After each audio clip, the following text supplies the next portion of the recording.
This is the Big O Show. This is the Big O Show.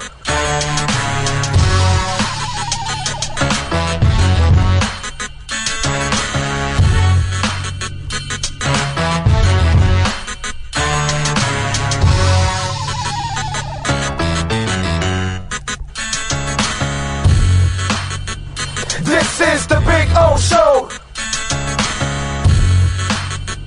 This is the Big O Show.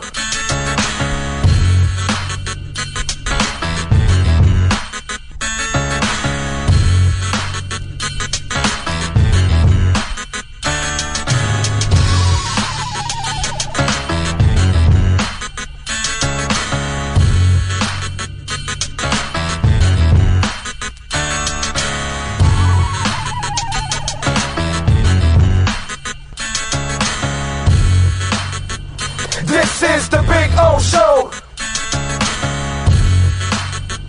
This is the Big O Show. This is the Big O Show. This.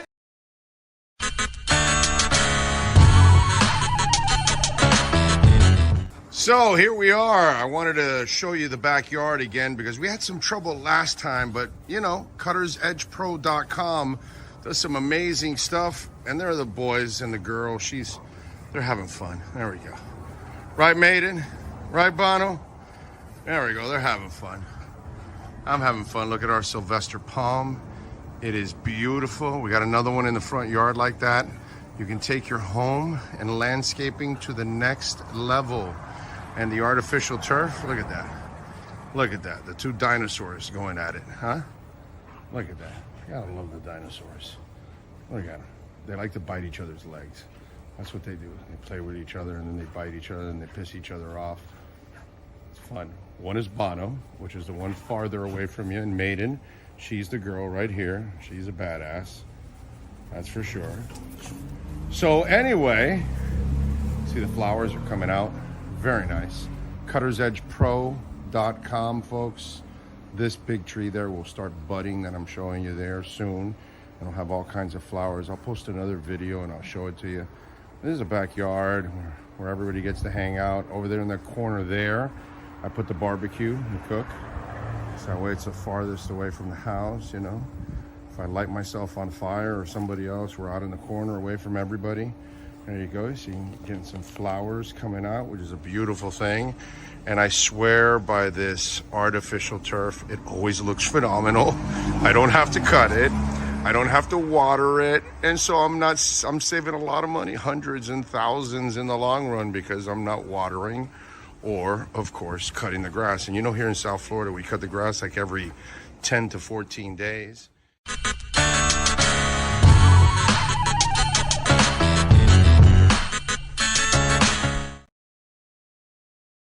When you move, you need a reliable company led by passionate folks eager to assist its customers during a transitional process that needs to be smooth. Call Essential Moving Experts at 844-368-5750 for all your local and long-distance moving needs. You can rely on Essential Moving Experts. Mention the Big O Radio Show and get $150 off. Family owned and operated. They offer free 30-day storage, full service moving, fully licensed, bonded, and insured. Moving was never so easy. EssentialMovingExperts.com. There's no need to drive around South Florida wasting valuable time looking for a new or certified pre-owned Acura. Go to the #1 volume sales dealership in the Southeast United States. Craig Zinn's Acura of Pembroke Pines. Purchase with pace and space in a dealership tailored to your needs. From home buying to providing that personal touch. Contact the 2020 Satisfaction Award winner Craig Zinn's Acura of Pembroke Pines. 888-776-5123. That's 888-776-5123. Or visit them at 15601 Pines Boulevard in Pembroke Pines. For over 16 years, EJDConstruction.com has provided South Florida residents quality craftsmanship, accurate project management, and exceptional service. That's why EJDConstruction.com is an A-rated member of Angie's List and the Better Business Bureau. When you're looking for the right custom home builder for additions or home remodeling, please call my friend Eric at 305-433-4843. That's 305-433-4843 for EJDConstruction.com.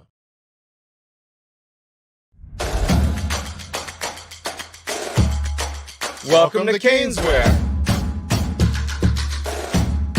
New store, new items, same great experience. Family owned and operated since 2010, Caneswear has the latest merchandise from the Miami Hurricanes, Miami Dolphins, Florida Panthers, Inter Miami CF, and more. Come visit us at our store in Davie on University Drive, just south of 595, or online at caneswear.com. Caneswear, the spot Miami fans shop.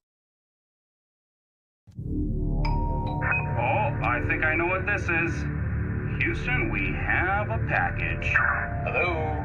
No matter where you are, the Sloman Shield Home Security System guards your home. With next-gen perimeter protection, 24/7 monitoring, and interior motion sensing. And right now, get a free Sloman Shield security system and doorbell camera, all professionally installed, for free. Shield your world, the Sloman Shield.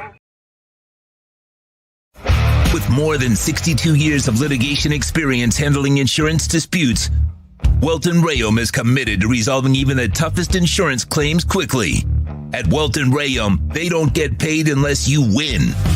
They handle complex personal injury claims caused by the fault of another in both state and federal courts. They handle auto, trucking, motorcycle, slip and fall, and bicycle accidents. Call 954-966-4646. That's 954-966-4646. Welton Rayom can help.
Statements or beliefs expressed on the following program by the host, guests, or callers are not necessarily the opinions of FantasyXS.com, Media Group Inc., ownership, management, sponsors, or website. When it comes to South Florida sports teams, very few in the media have witnessed, lived, and covered it like the Big O. Let's start the program dedicated to your favorite South Florida teams with a passion that's unmatched. The Big O Radio Show is on. Here's the Big O. All righty, welcome aboard. We are always here on Thursdays, baby. I got it. I love it. I freak everybody out here in the poker room, as we always do. I always like glancing over because then there's faces like, who the hell is that? Some people already know, so they come by, they say hi. They're kind of used to the show and all that because you got a couple of the regulars that are out there, right? But then you got some newbies, and then they freak out. We are here at Hialeah Park, baby, as we are every Thursday, having some fun. Appreciate all of you out there, as always. A couple days closer to that game on Sunday night. I can't wait, man. I am so pumped because I want them to redeem themselves. I want them to find a way. You know, it's interesting because this is the matchup that pretty much can determine everything for you in your season in a way. Not in the big picture of schedule and home field advantage and those kind of things. But if you think about it, okay, this is going to be the most physical team you face offensively and defensively. And that's why I'm really, like I was with Buffalo, I'm very excited because I know if they play up to their potential, they have a chance to win this game. Okay? They can do it. I know they can do it. What I certainly don't want is that stinking performance that you put 2 weeks ago where you were completely out of the game, 3 weeks ago now.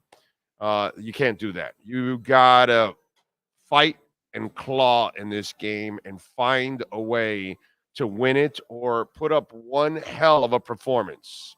You know what I'm saying? But what I love is it's also a message. So you got a lot of opportunity here if you're the Dolphins. You know, years ago, okay, those of you that are young, you won't be able to take this journey with me. You'll hear about it.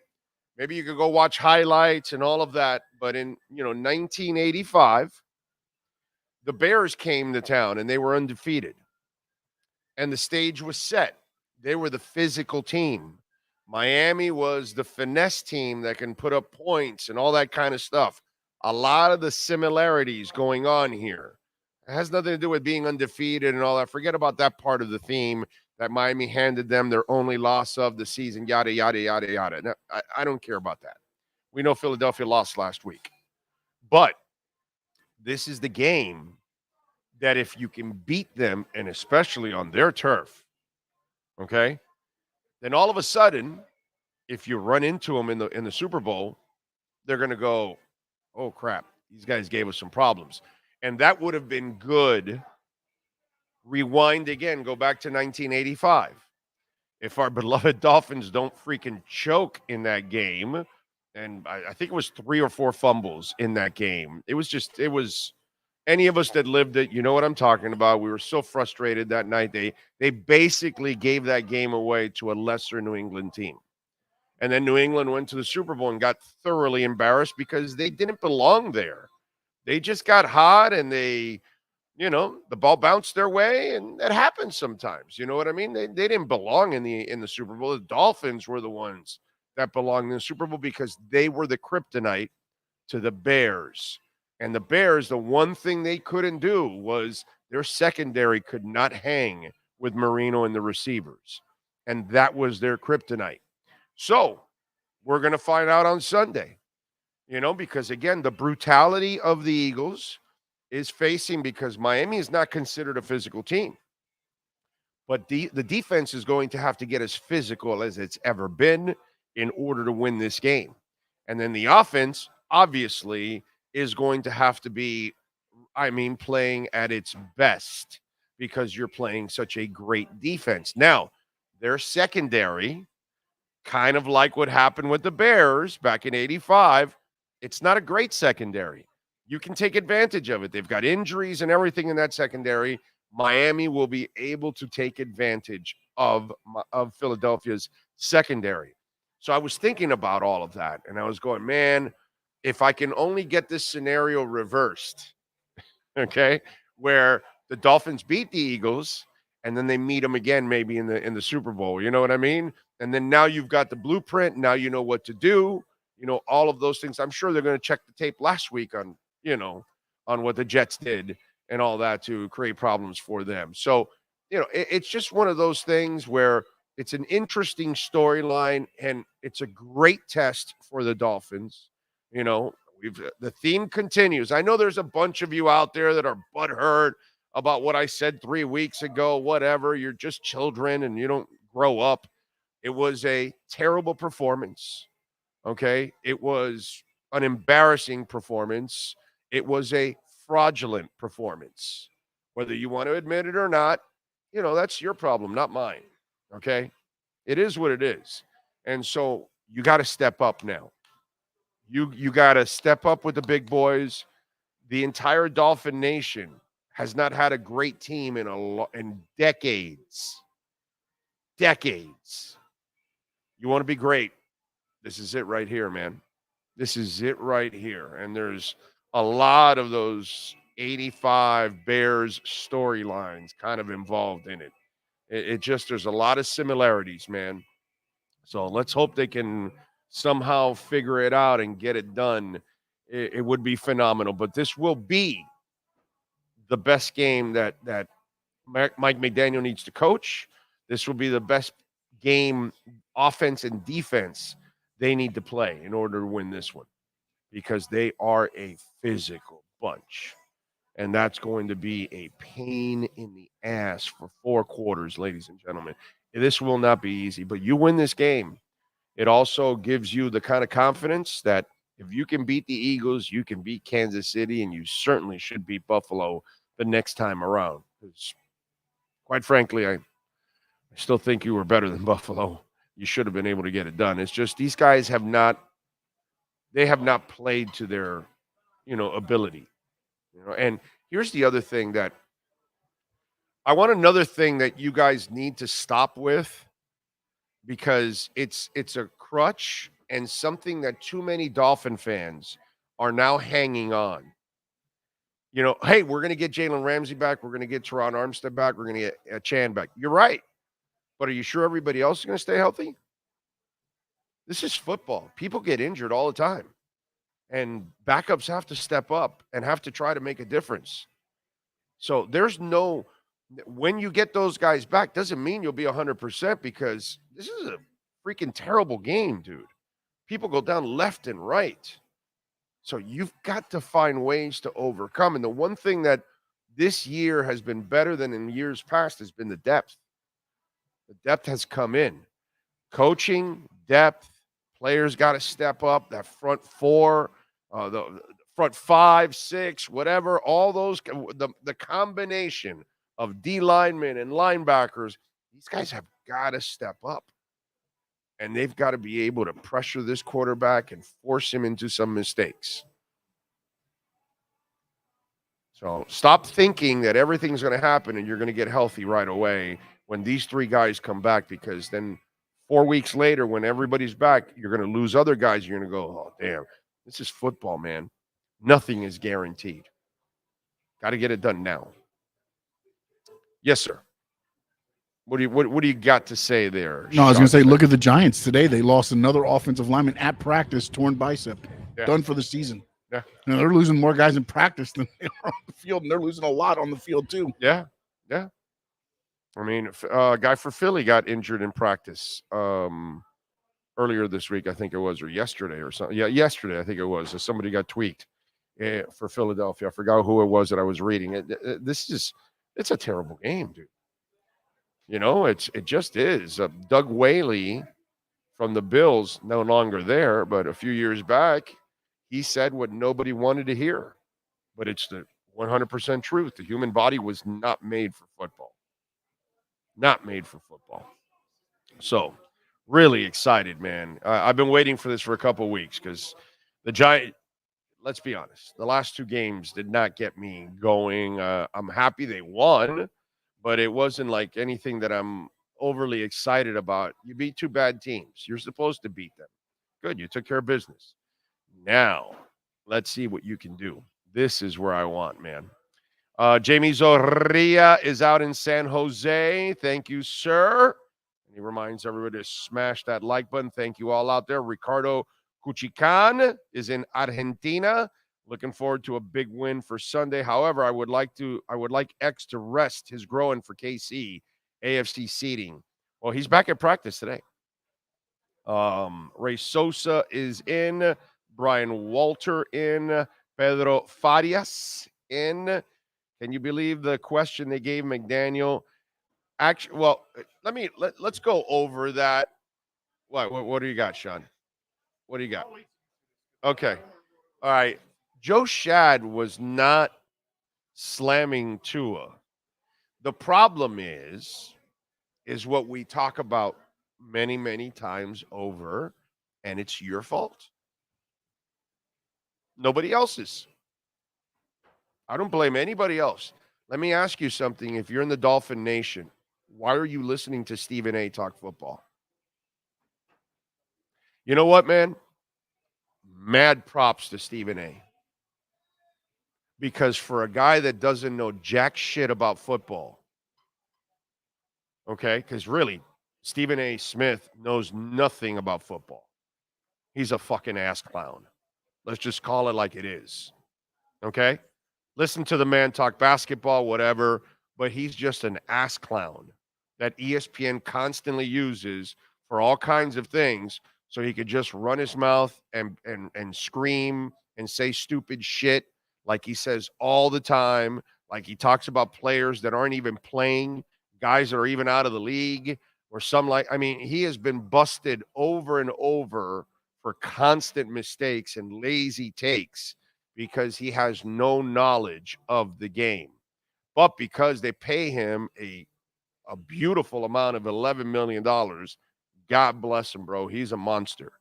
And he is a great lightning rod because he gets people going. And so, all of you out there, it's your fault.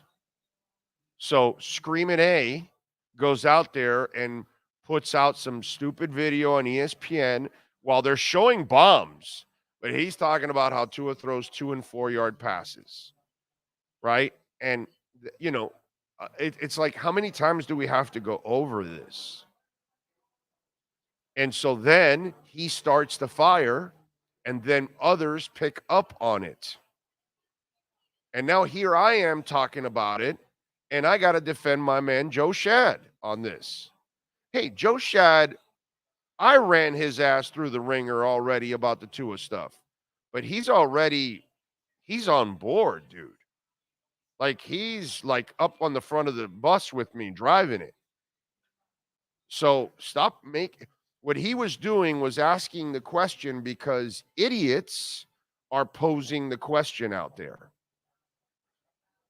And then you all get crazy, and now you're going after Joe Shad like he's a bad dude or he's trying to whatever. And listen, dude, in the end, whatever, man. People are going to say whatever they're going to say. We had Poupart here saying that Teddy Bridgewater could do the same thing. And, you know, I lost my mind on it because it's ridiculous. It's absolutely freaking stupid to think that Teddy Bridgewater could do anything that Tua does. So, you know, it's just these things that go on, but you all got to relax, dude. And you got to be smarter than all of this. You got to stop listening to Stephen A. Smith. I keep telling you over and over and over again, listen to people, watch people that actually watch and cover the sport. All right? Stephen A. can talk basketball. That's where it ends, dude. He doesn't work hard enough to know about football or baseball or hockey or soccer or anything else that I've seen in any other sport. The guy knows basketball. He's well connected in basketball. He's fantastic in basketball. But his buffoonery, which is why they have him there, it's just to drop all kinds of bad hot takes. And why are they bad? Because, of course, he's unprepared. He's uneducated. What are you going to do? If you're stupid in football, how do you expect him to speak any kind of logic? Think about that.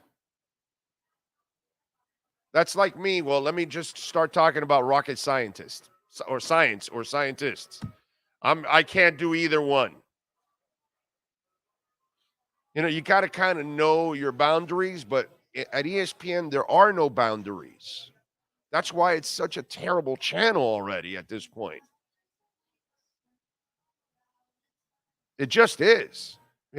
You could get a couple of insiders for breaking news, and outside of that, bro, the channel is dog shit. So it's really all your fault. Stop blaming Stephen A. Blame your ass for watching him and then you allowing him to get you all riled up, because by you getting riled up, that means you actually think his opinion is worth something. So this is more, you know, directed at the public. You're the problem, not anybody else. The other guy ain't going to change. He's going to stay what he is, stupid at football. And he'll keep giving you stupid takes. But if you keep believing it or reacting to it, then they'll keep putting it up. If there's no reaction to it, he falls by the wayside. But they love the reaction. They love that it got under your craw and you guys got all freaked out about it.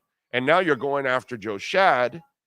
And then that's a very ignorant way to go after Joe Shad, because Joe Shad was just presenting the idea that some possess, idiots like Stephen A. Okay? All right? And anybody else that thinks you can plug somebody else in there. Because if you think you can plug somebody else in there, you really don't understand football.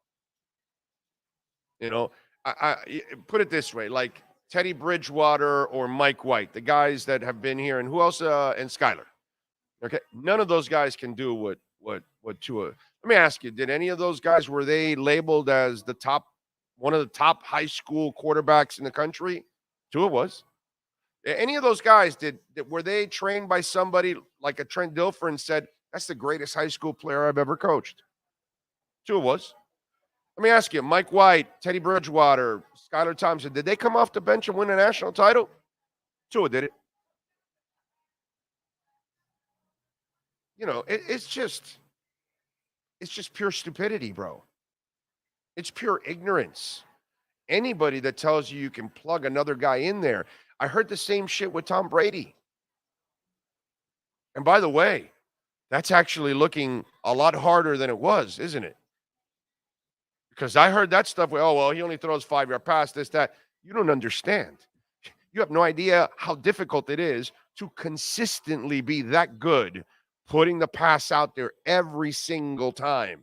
And it's not getting intercepted, and it's getting caught, and it's moving the chains, and you're winning games, and you're coming through in the clutch. That's super hard, dude. So then anybody can do what Joe Montana did? And anybody can do what Warren Moon did?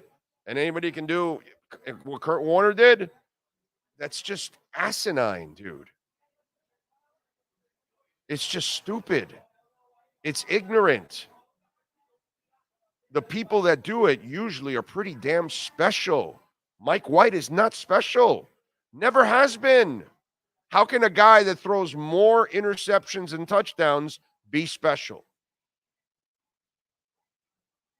Teddy Bridgewater, God bless him, he never had enough athletic ability to be that guy. And Skylar Thompson, please, in his dreams, he could never be Tua. It's just, there's a level of ignorance out there. And it's not just Screaming A who knows nothing about it, but others think that stupid line, that you can plug in somebody else there at that spot. Because you think it's Screaming A? No, he's not the only dummy. Because then people hear it and then they repeat the same stupid shit that somebody else says. It's just one of those things that, put it this way, usually that stuff comes from the people that initially did not believe in Tua. That's all. And they're just fighting the fight. And they're trying to take out the next, and they're trying to discredit this and discredit that. And every time he accomplishes something, they fall deeper into the abyss. And so since they're falling deeper into the abyss, they've got to reach and grab and tell you anything. You know? But it's just stupid and ignorant to think that you're just going to plug anybody in there. And I would play Mike McDaniel's soundbite. It's like 2 minutes and something. It's basically he does the same shit that Tua does. You know, it's like he didn't want to just make it about Tua, so he made it about the team. Because if he makes it about Tua, then it takes away from everybody else. And he was quick to, well, yeah, hey, Tyreek can run and Tua can throw and this guy can get. But what happens if the 5 guys in the front don't block? So, you know, he used the child psychology stuff that he uses all the time on us in the media. You know what I'm saying? So, and I get what he was doing. He didn't want to come out and That's why he did basically say right at the beginning, like, I want to throw this podium over. And then he got into his PC rant. But he kind of gave you the moment right there when he says, I want to push this podium over, because he knows it's a stupid thought, theory, whatever you want to label it. He doesn't coach people like Tua. Nobody coaches those kind of quarterbacks. Once in a while, you get a dude. And Tua is a dude. And the problem is, too many of you have this, you've built up what you think a quarterback looks like. And they just rarely ever look like Drew Brees and Tua. They just don't look like that normally. Russell Wilson had to deal with the same shit early on in his career. I was a Russell Wilson guy when he got drafted, because one of the scouts that I know, he's no longer in the sport. He's retired now, but he was working for the team at that time, and he said Russ. Well, he was working for Carolina actually at that time, and he got drafted by Seattle, and they were scouting Russell, and the entire room said backup. He was the only one out of that staff that said there aren't 32 better in the league. You can win a Super Bowl with Russell Wilson, and he was right. And Russell had to prove early on, because of his size and all that he was a playmaker. And then once he proved it, people then got off his ass. Now they're back on it because of everything else. He's gotten old and all that stuff. But it's once these people lost, they're not willing to take the L. It's hilarious. It's not like the dude is now trying to become a hell of a quarterback. No, dude. He was already a hell of a quarterback at every other level. This isn't something new to him. And so this is why, and this is why on the flip side, if you listen to our conversation with Joe, and we had some fun with it on the Herbert stuff and all that, because I did bust his balls on the Herbert stuff. And I basically told him, I told him yesterday, the problem was that you waffled. You first were on two, and then you got off the two, and then now you're back on again. You waffled. I didn't waffle. You thought I was shtick, but I didn't waffle. I stayed steadfast I knew Tua was a stud. I knew he can play. The only thing that scared the crap out of me was his injury history. In fact, I found a audio clip and retweeted it. It's on our Twitter feed. I think I put it up like 2 days ago, or 3 days ago. It's from 2020. And it was the moment where I said, screw the injuries. You got to draft him. You got to draft him. Because if he becomes a player, you will regret it for the rest of your life. And that was my problem. I knew he could play. I knew he was a stud. I knew he was a phenomenal passer. Something you cannot teach. And I truly believe that. What he had, that gift that some of these quarterbacks have, you don't teach that, man. And he has it. But I was terrified, obviously, of him breaking down, which is the only thing that I think is a legitimate, concern with Tua. I never was concerned about his arm. I never was concerned about his ability, his intelligence, his accuracy, ball placement, anticipatory skills. He had all of that. I watched it all the damn time in Alabama. I was amazed at it. The idiots are like, whoa, he plays with great receivers. That doesn't matter, dude. You still got to throw it in stride. You still got to lead the receiver. And if you look at the passes, this is why when, with Tannehill, the problem is sometimes you look at a completed pass and you just see a completed pass. I don't. If I see the guy had to stop and turn around or reach down or reach up or whatever, I call it a bad pass. I don't care if it was completed. In my eyes, the quarterback threw a bad pass. Because if the guy's running in stride, you got to lead him so he can continue to gain more yards for you. You got to put it over the top. You got to put it where the defender can't get it. I need to see those things. That's what I never saw from Tannehill. And then people would look at his stat. Oh, well, he played. No, he didn't, dude. The receivers had to work too hard for their yards. And that's not your job as a quarterback. Your job as a quarterback is to make their lives easy so you can make your team's life easy. So anybody and everybody, whether it's Screaming A or anybody else that is telling you that you can put somebody else in there, okay? And they tell you some guy, a Teddy Bridgewater or a Mike White, then that's just somebody that was wrong from the get-go, and they just kind of continue to fight the whole philosophy of it. That's all. And instead, take the L, dude. The kid's going to be a great quarterback. The only thing that stops him from ever being that will be injuries. That's it. His intelligence is at another level. And that's what people just don't understand. They're all talking about how he manipulates the defense now. How many young quarterbacks do that shit? Mike White manipulating anything with his eyes? Does Teddy Bridgewater manipulate anything with his eyes? Does Skylar Thompson manipulate anything with his eyes? Does Ryan Tannehill do anything with his eyes? Did Johnny Manziel? I don't know. You tell me. Justin Herbert doesn't do it. Listen to me. Justin Herbert can't manipulate defenses with his eyes.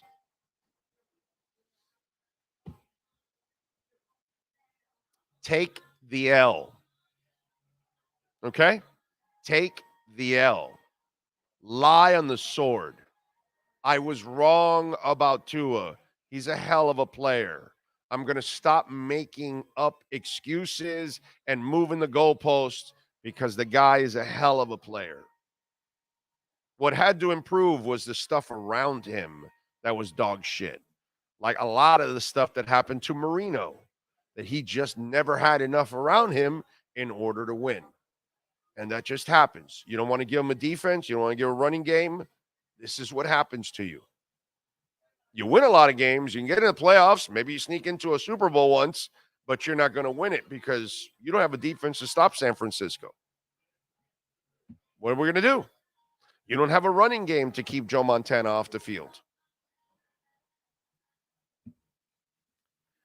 Again, and we heard this, it's everything with Tua is different than everybody else. Oh, Tua needs everything. Well, so did Marino, bro. Montana had it. He had a great offensive line. He had a great running game. He had a great tight end. He had a great fullback, and he had great receivers. And he had a great defense, and he had one of the five best offensive minds and coaches in the history of the game. Is that enough for you? I'm just wondering, is that enough for you? And I still don't take anything away from Montana. Not a damn bit. Why? Because I saw him in the game's biggest moments.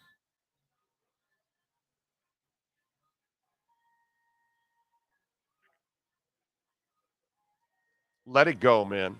That's what I would tell the two losers out there. You lost the argument, bro. The guy's a heck of a player. He's well on his way to maybe even being the MVP again, by the way, because he was kind of on pace for that last year. This year, he's in even better shape, mentally, physically, everything, offense, and he's on pace. Let it go, dude. This isn't by accident. People don't do this by accident. Okay? This is a guy that's been a winner his whole life. That's how it goes with Tua Tagovailoa. If he's on your team, you're going to win. He even won with a guy that didn't want him to win in Brian Flores. Let it go, dude. Just let it go already.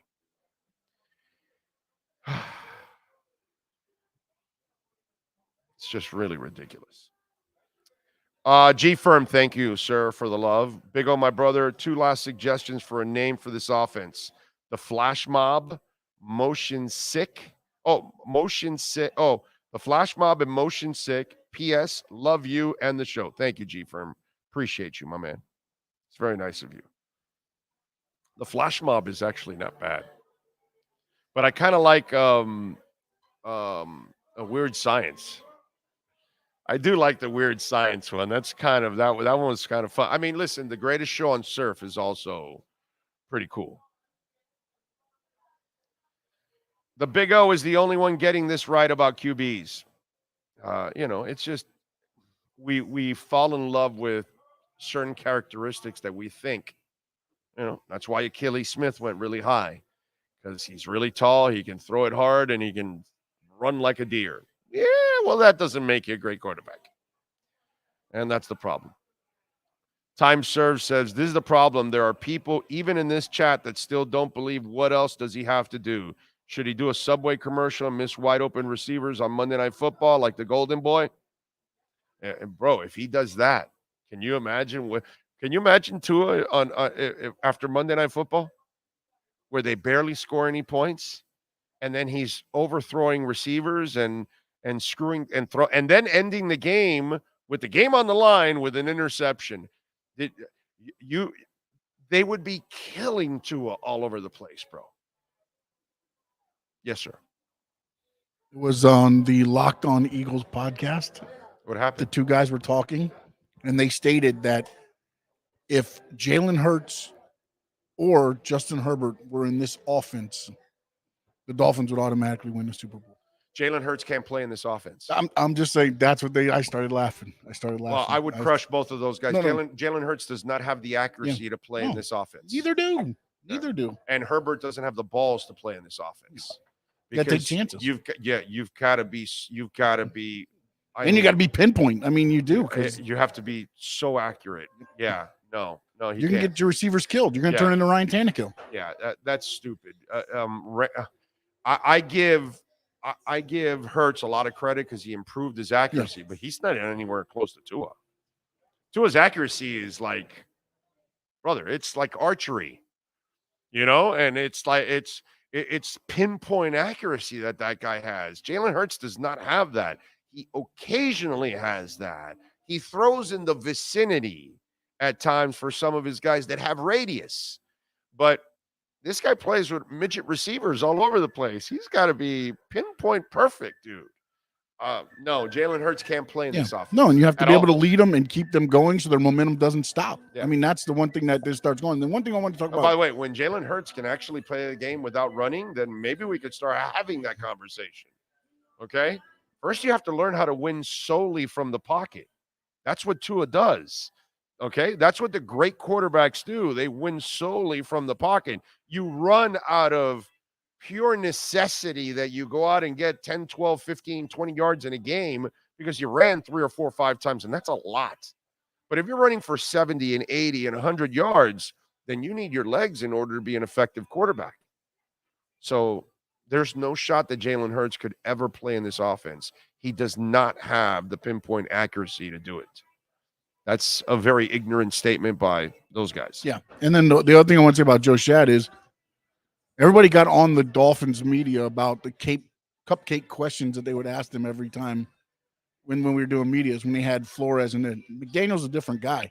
Right. This shows, I think, a lot of the openness with the media and that they feel okay to ask that question. Yeah. Instead of, and then again, he handles it beautifully. He handles it beautifully. He doesn't really answer the question, but he'll give you as you say, the child psychology around it.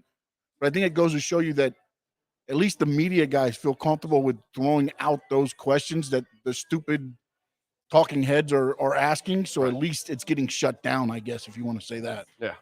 Yeah. True FinFan says, it's weird science for me. We don't surf in Miami. It's a good point. You got to go up to Cocoa Beach and it's Cocoa Beach, right? Where Ron John is, right? Like that's like the best place, right? I think I'm not a surfer. Okay. But I think that's considered the best place.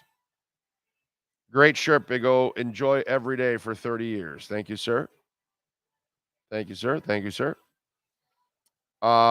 Even during those first couple seasons under Cam Flo, you saw flashes of how great Tua can be. He was throwing guys open as slow as they were. Yeah, dude. I mean, it's just crazy. Bangkok Bill, they can't admit that they were wrong because they don't know the game. They just don't understand playing QB at all. Got to go with that. Pat in Nashville is in the house. U2 just announced new dates and are playing in Vegas February 9th and 10th. Guess what else happens that weekend? Oh, it's the Super Bowl. You bastard. You know what? I might have to change my mind about not going to another show. Because if I'm going to be there that week, I might as well go to a show. So, Pat, we'll be talking soon. We'll see. Rise Taylor, thank you for the love also on the Super Chat. I agree about Tua. I still want to see him and the team go on the road against the top team and deliver in big moments, hopefully this Sunday. Yeah, but I don't necessarily blame Tua, overall. That's a team thing. I'm not going to lay what's gone on here for 25 years that this team is never ready for the big moments. That's not a Tua thing. That's a Miami Dolphin thing. You know what I'm saying? So I'm not going to lay it on him. And I know you kind of said, you said, I agree about Tua. I want to see him and the team, but I'm just going to go, I want to see the team. And that's what I need this Sunday. That's why I got so pissed about the Buffalo game. Because you can't look this good and you're ready, and then you look like a bunch of frauds. You're better than this. I believe you're better than the Bills. But you got to go out there and prove it. You got to play to your potential. And they did not play up to their potential. And they allowed these guys to just manhandle their ass. Rise, thank you for the super chat. Jake Plummer and Matt Schaub played in this offense, and Schaub led the league in passing. LOL. Safe to say others can play in this offense. Bro, are you comparing really? Oh, it's Dean Brown. No wonder. This moron's back. He just put 2 A's. Like Matt Schaub. You want me to pull up the stats? Come on, dude. Like, anyways, block this guy, Dean Brown. Get rid of this clown. He's only a troll. Anyway. Yep. Dean Brown made another email for the 3,000 time. Well, he's going to need 3,001. Because it's just like the other clown we blocked yesterday that also just comes in to troll and just does. Huh? Right. Yeah, right. It'll be AAA Brown. Exactly. Tua can hit the hair on a gnat's ass. That's how the windshield of a moving car. I don't think a lot of people know how special that is. They don't. When they tell you anybody else can throw that, then they're absolutely clueless. That throw Tua made to Waddle last week, that Waddle drop was pinpoint. Boy, yeah, that was beautiful, dude. Time for Tua to make a statement game on Sunday. No, time for the Dolphins to make a statement game on Sunday, Rosendo. If the defensive line doesn't get after it, if they don't stop the run, this is going to be a long, long night. Okay, so it's not just the Tua thing. It's everyone has got to make. I mean, Waddle, that you just heard right there. I just read it. Tua made the pass. Why didn't Waddle make the catch? No reason. And didn't Waddle have 2 drops last week? Did he have 2 drops, I think? Oh, Tyreek also had 1. Okay. No. Are you sold on our D? Not yet. Chris, how can we be sold on the D when it hasn't the front? I've been telling you this for the last couple of weeks, right? With certain conversations I've had from in the building. The problem is the front. The front of the defense is the problem. So no, I don't believe him until how can we believe in Raekwon Davis? Seriously. I get it. Some of you blind ass Dolphin fans, you think everybody's great and everybody's a Pro Bowler and everybody's going to dominate. Everybody is going to get 400 tackles a game. I get that. But there is no trust in Raekwon Davis. But make a poll question. There's 300 people on there right now. Can you make one? You can't make one? All right. Do you trust Raekwon Davis? Who the hell's gonna vote yes on that? What happened? Oh, I can make it? I just see a $sign. I don't have any plus. I don't know about that. Nope. See, there's no plus. Nothing. Right? Oh, desktop, huh? That's weird. Anyway, so why would you trust the defense yet? Has Jalen Phillips turned the corner that we've been waiting for? No. Is Bradley Chubb that 10, 12 sack guy yet? No. Is Christian Wilkins stopping the run the way he did last couple years? No. Is Jerome Baker getting it done? No. So how can I believe in the defense? You know what I mean? And that's well, we have to be honest with ourselves. By the way, we're gonna be here for a little while. I did bring some Big O shirts. So if you do come by, if you're by Hialeah Park and you come up here, got some shirts. So we'll give you a shirt. Got the little Big O shirt stuff for you. So I like Weird Science. It's so McDaniel. I can picture him with his assistants wearing bras on their head behind the computer coming up with a game plan. It's perfect. I love the Weird Science call. That is absolutely perfect. It really is. It's a great call. Dude really said Matt Schaub. It's funny. People say Andre Johnson didn't win because of Matt Schaub.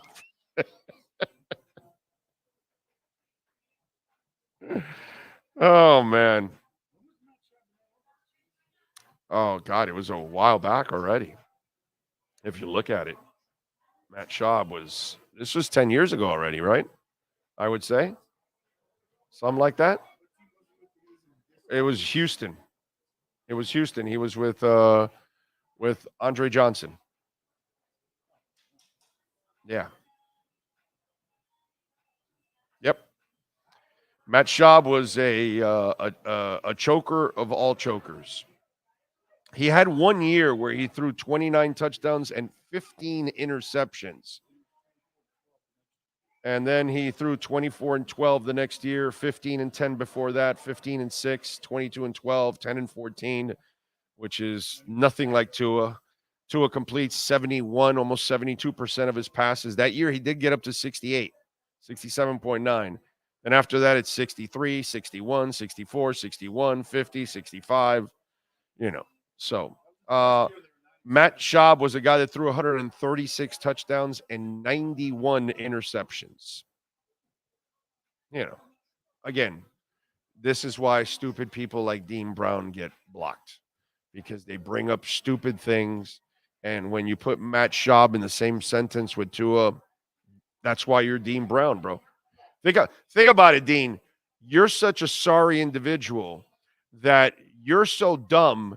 You post stupid shit, get blocked, and then you scramble to get another ID just so you can be thoroughly embarrassed again. It's pretty amazing. Oh, I did find out maybe where he kind of got thrown off, okay? Why would happen? Oh, because McDaniel bragged about him once? No. He was the 2010 Pro Bowl MVP. Now, he's an MVP. Calturd has his two as his again. Colin Calturd. Why do you listen to people like that? Damn you, Colin! That's the thing, dude. That's the problem we have in our society. We have stupid people all over the place misinforming us. Janet Yellen came out yesterday and said our fiscal what's it called, path right now is unsustainable. Really? Idiot, you're the one that put us here. It's like, it's just we got stupid people all over the place, man. Yes. Colin Cowherd is the Matt Schaub of Talking Heads. Yes, basically. Yes, he is. Chris Capuano says, do we make a trade for a defensive player? Thoughts? Who's available? That's a very general statement. Hey, do we make who's available? What are they offering? What do you see? It's do we trade for a running back? And then a bunch of you, oh, we got to go trade for Jonathan Taylor. No, you don't. Oh, we got to trade for Dalvin Cook. No, they won't. Oh, we got to sign Dalvin Cook the second he becomes a. No, you won't. So it sounds nice. Trade for what defensive player? What do you want? Who's available? You know what I'm saying? Nobody's really offering you a star linebacker. Yeah, what exactly? What you really need, you're not going to get. You know, it's just not going to happen. Let's give that team with the spectacular offense that one player they might need on defense that just might shore this team up. That's a great point too. That's a great point. That is a great point. I don't think anybody really wants to help Miami out too much right now. Yeah. Those Locked On writers probably listen to Cal Turd and Stephen A. Probably. So, oh, wait a minute. It was from Locked On Eagles? Oh, dude, everything Locked On is homerish. Come on, dude. Wait a minute. See, now to me, it was just funny because they threw Justin Herbert in there. Like, I get it. You want to say you're Jalen Hurts and thing in that. That's fine. Right. But then they're like, oh, Justin Herbert, too. All you got to do is say Hutton, throw it 70 yards down the field, and Tyreek will run under it. Remember, everything with Locked On is associated with the league. So they are not going to, their hosts never are going to piss anybody off. They cannot do that. Okay? So they got to kind of be homerish. Sure, they'll talk about the obvious if there's some struggles. But on any Locked On that you listen to, I don't care if it's Falcons or Dolphins or Heat or Marlins or Canes or whatever it is, they can't. They can't. It's not any of the host's fault. It's it's the conditions that they're working under. They will not be able to be truly honest. And then they've got to be total homers. Can you imagine them on Locked On Eagles saying, no, Jalen Hurts doesn't fit in Miami's system. He's not accurate enough. Are you kidding me? Are you out of your mind? You're actually going to tell them the truth? No. They're not going to tell you the truth. Yellen hates crypto. Dude, it's not just a Yellen thing. My man, it's Biden, it's Yellen, okay? It's Elizabeth Warren, okay? It's kind of that little circle jerk that's going on because they're all protecting the banks because their pockets are lined by the banks. So they're protecting Jamie Dimon and they're protecting all those people. That's what it is, dude. And they're protecting their dollar because they know the dollar is going to crap. So they cannot defend Bitcoin, even though deep down inside they all have Bitcoin. They're all collecting it and they know where it's going because they know our dollars crashing like every other dollar in the world is crashing. Again, it's just about misinformation. I tell you guys this all the time. But it's all right. Green line, you get it. I've interchanged with you enough on this social media platform that I know you get it. And so they try to keep you stupid, bro. That's what they want to do. They're evil, man. They're evil. What they do to us. Evil.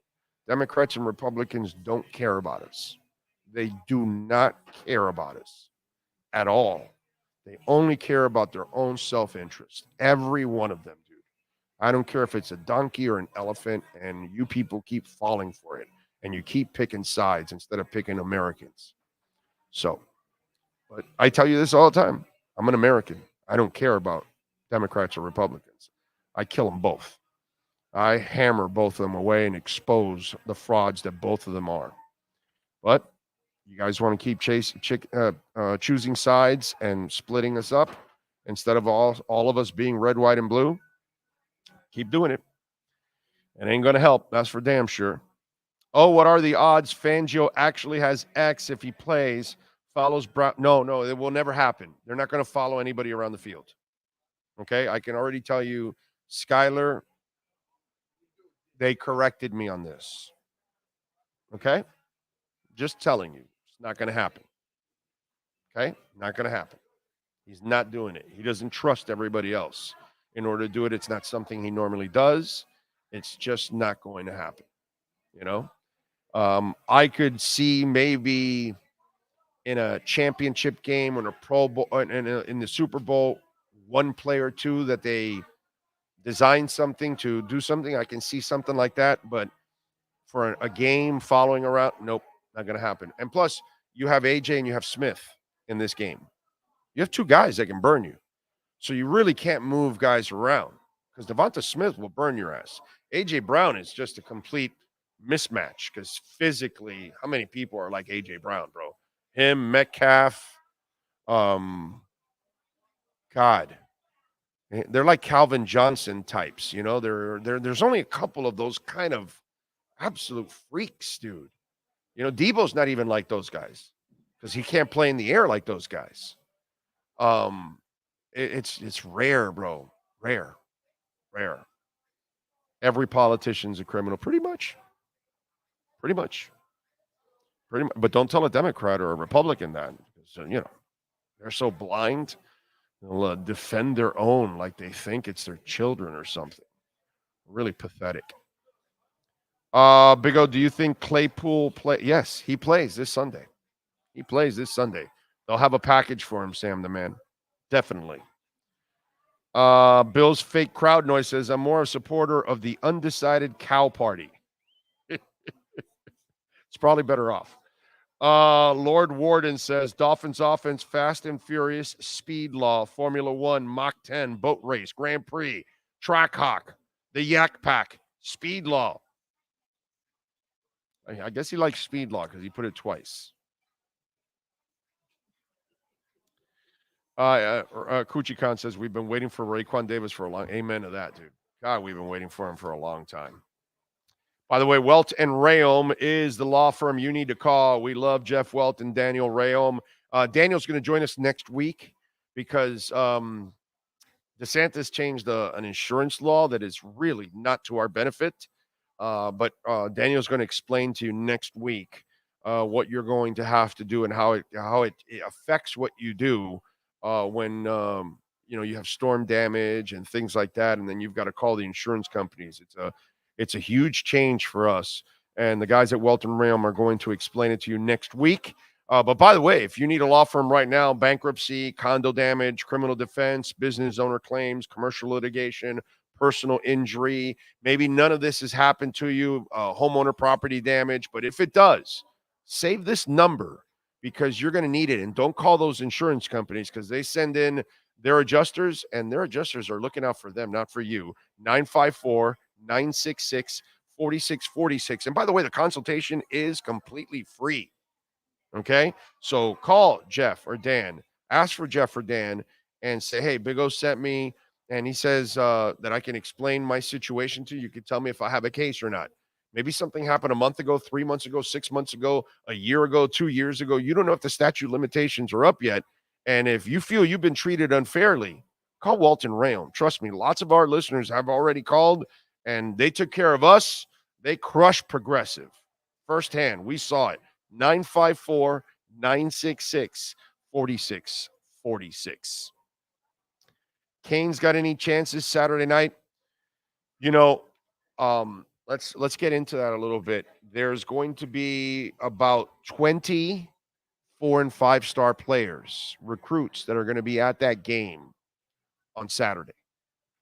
Clemson is coming to town favored by 3.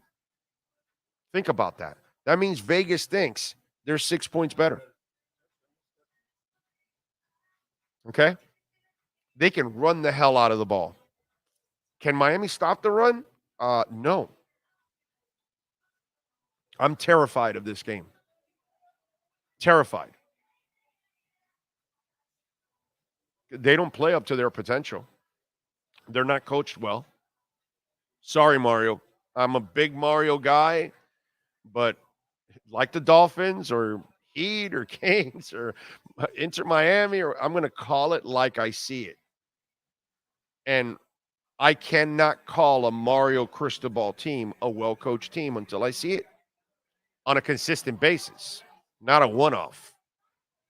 And every week, there's just all kinds of mental mistakes and screw ups, and I can't trust Mario as an X's and O's guy. So the raw stuff and the recruiting is fantastic, but my man, if you can't if you can't coach, you're going to cost yourself. You're never going to win the big games. That's the problem, and it takes just a little bit more than a recruiter. It's great to be a great recruiter, but you're not going to consistently be a great recruiter if you can't win the big games. You'll get some guys, and maybe you'll be Oregon. You could surprise every once in a while, but you're not going to win a national championship. You're not ever going to be in the mix, because that's what happened to him at Oregon. He wasn't in the mix. He won a game once in a while. Sure, he got some good players in there, but it wasn't wall-to-wall beasts. He couldn't take down the SEC if he wanted to. And that's what you have to do in order to win a national title, right? You're going to have to take down the SEC. You're going to have to maybe a Big Ten team like Ohio State sneaks in. Although this Ryan Pace guy is Ryan Day, right? He's kind of losing his grip on that one. Yeah. But anyway, so, I don't have hope for this Saturday, to be quite honest. And I have to blame Mario Cristobal for that. I can't blame anybody else. I got to blame they gave him everything, dude. They gave him everything he needs. He got to assess all the talent last year and got rid of what he didn't need and kept what he wanted and then added what he needed. So then, and you added transfers too. So that should lessen the load of getting better. It should fast track it. And it hasn't happened. I am extremely concerned about Saturday for the Miami Hurricanes. Yeah. I can't say that I trust the coach, and I can't say that this team is going to be prepared to win that game against Clemson. And this is not a great Clemson team. And so you lose your third in a row. What happens to those recruits? Who starts to drop out now? Is the question. Man, that Georgia Tech thing. I'm not sure the scores. You'll have to look it up there. So we'll see. Big O, do you think we'll make any trades before the deadline? Beer Noob, I wouldn't put it past, but I don't know who's available, and I'm sure he'll try, because he always does. If he can get something to better the team, he will. What is it? What do you got for me? Since 2015. Okay. 2015, it was 58-0. Right, I remember that. 2017, 38-3. Right. 2020, 42-17. 2022, 40-10. So it's always a close game, is what you're saying. Very close. Very close. Yeah. There's a chance. There's a chance. There's a chance. Oh, man. Let's see. Thank you, Green Line. I appreciate the kind words on the shirt. Where did I get this? I got this at an Iron Maiden concert. The last concert I went to for Maiden, which was wait a minute. No. My bad. This is the writing on the wall. This one I ordered it online because they haven't come here for this album, I think, right? Wait a minute. Now I'm confused. Did I get this one for the Senjutsu? No, I think I got it for Senjutsu. Yeah, I think it was for the Senjutsu. Because I know I ordered an Iron Maiden shirt from the website for this last tour, but it was Future Past. So yeah, no, I think I got this one in the Senjutsu tour. Yes. That's what it was. So yes. I mean, Iron Maiden, their imaging is just some of the best. Oh, since you mentioned Bitcoin, are you wearing an Iron Maiden shirt? The device was first used in the 1500s to punish none other than a coin forger.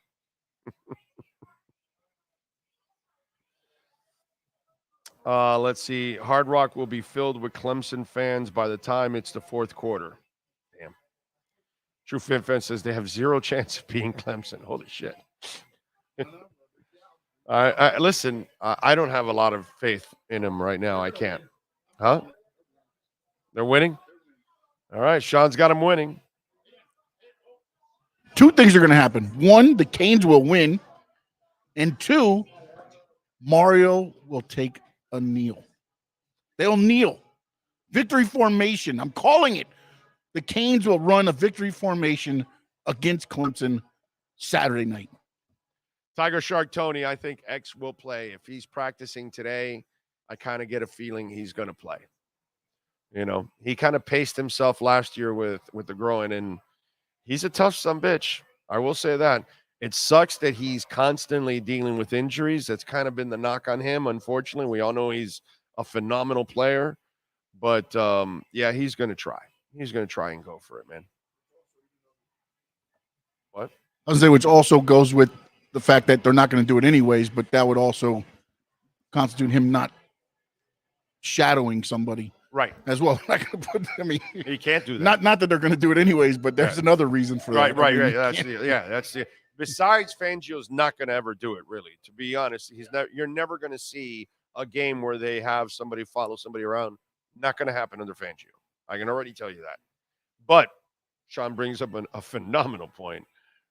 With the groin, there's no way he's going to do it anyway. So, yeah, it doesn't make any sense.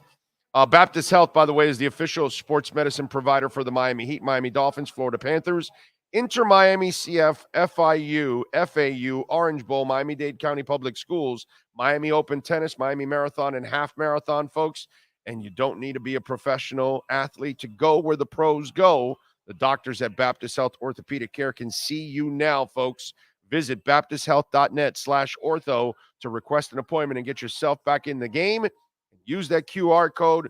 We've got locations down all the way to the Keys, all the way up to Boynton Beach and Bethesda, East and West, and Boca Regional at 800 Meadows Road, and everything in between, folks. So go check it out at baptisthealth.net/ortho. Hour number 2 from Hialeah Park is next.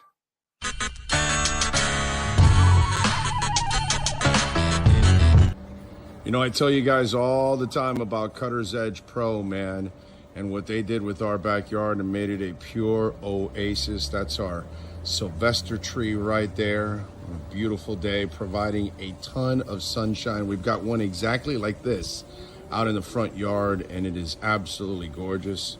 There's Bono hanging around on the artificial turf. What's up, Bono? What's the word, baby? There you go, wagging that little tail. Maiden, there she is. Ziggy. How you doing, Ziggy? There you go. So we got the doggies hanging out. So just want to give you a little, we got some of the trees starting off from this way with the artificial turf. You see, there's Ziggy again, of course. Got it all the way. And look, we got some flowers coming out. That tree now will start to also spring, and it's absolutely beautiful too. So got all that. They can do all kinds of things for you in your backyard to kind of make it an oasis, which is what we've done. And obviously the dogs can play. What's up, Bono? I got him there hanging out. Maiden, there she is. There she is, the one and only. She's mean as a skunk, by the way. Just want you to know. She's awesome with us, but I mean, if you're a stranger, you don't want to meet mated. So as you can see, and then the artificial turf, remember, there's no watering. There's no cutting the grass. It looks fabulous like this the entire time. You know what I'm saying? It's beautiful. Back here in this corner is where we put the barbecue. I wheel it out, cook, then I wheel it back in. See, looks beautiful, doesn't it? Flowers are coming out. It's awesome. And then when I want to play a little golf, there's my putting green down the side, which is a beautiful thing. There's one of the holes all the way to the other side where Bono is at. All lights up. It's really beautiful when it lights up. See, we got the rough Got several. Got one on that side. Got one over there in the corner. Urbano's leaving. Got rough all over the place, man. Just in case, you get the ball trapped in there. That's it. That's another swing. Right, Maiden?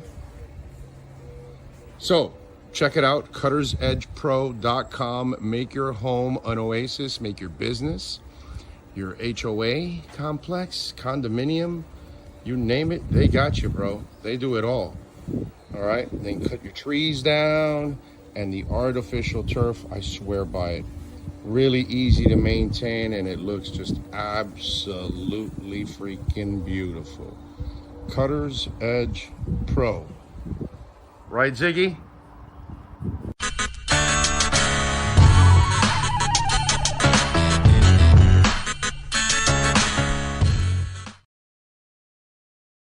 The viewpoint statements or beliefs expressed on the following program by the host, guests, or callers are not necessarily the opinions of FantasyXS.com, Media Group Inc. ownership, management, sponsors, or website. When it comes to South Florida sports teams, very few in the media have witnessed, lived, and covered it like the Big O. Let's start the program dedicated to your favorite South Florida teams with a passion that's unmatched. The Big O Radio Show is on. Here's the Big O. Let's get to our 3A Graphics sports calendar. And by the way, we had one listener already come by. He says he lives in High. His name is Eddie. He lives in Hialeah. He says he was listening to us, and he's like 15 blocks away. So he came over. So he got one of these. And we got them in different colors. So just in case, if you are close by, it's orange. I don't know, that one didn't look very orange. Right? It's completely orange. Oh, it's the lighting. Okay, so then what's the gray one going to look like? Let's see what the gray one looks like. Oh, okay. All right. Anyway, so we got them here. So if you want to come by, you got to ask for it. It's the only way you get it. I'm not just handing them out. So that way, if you come and ask, that means you're a hardcore listener like Eddie is. And so we gave Eddie the shirt, and he's off and running as always. So we appreciate it. Dolphins, by the way, are a 2.5-point dog on the road. So Eagles favored by 2.5. Over and under is 52. Dolphins are plus 114 on the money line, and the Eagles are minus 135 on the money line. Apparently, Dolphin fans got some bad news yesterday. They raised the ticket prices. Yeah, I saw it last night. I saw Dolph Freaky complain like, "Man, you raised my ticket prices $700." And apparently it wasn't everybody, because Finn Sasson said he was safe from the raising of the ticket prices. Okay. At least he marked himself safe. So apparently it wasn't everybody. So you want a great team? Yep. Well, here it goes. They're starting to win. They're going to sell out the stadium on a consistent basis. People are going to want the tickets. The demands are going to go through the roof. The entertainment dollar is second to none, because watching that Dolphins offense is as fun as it gets, dude. You know what I'm saying? They know it. And now they haven't had a product like this in decades, right? Because they just haven't. And apparently they raised the ticket prices yesterday, and it got jacked pretty good. And I will say the same thing I said to Inter Miami fans. Dude, you want Lionel Messi? You want Busquets? You want Alba? You want them to, re-sign their key players like Calendar, like what's the name of the defender? They just gave him a contract. Well, Gregory too, they signed, but the other guy that's been playing all season, he's fantastic. No, not the Russian guy, not Chris Staps or whatever. Christoph is that guy. I'm saying everybody else except him. No, it's Kamal Miller. That's it. They re-signed Kamal Miller. They Kromaski. Okay, great. But you want Messi, you want all that, well, then you're going to have to pay for it. The team wasn't very good, so the prices weren't great, weren't like high prices. The Dolphin prices were already pretty steep price, but now you've got a hell of a team, and now you've got to pay all these guys, Tyreek and Waddle and Jalen Phillips, and, so you got to pay for it. You want to play, you got to pay. And that's everywhere, man. The Heat did that too. When they got the big three, they raised the crap out of the prices.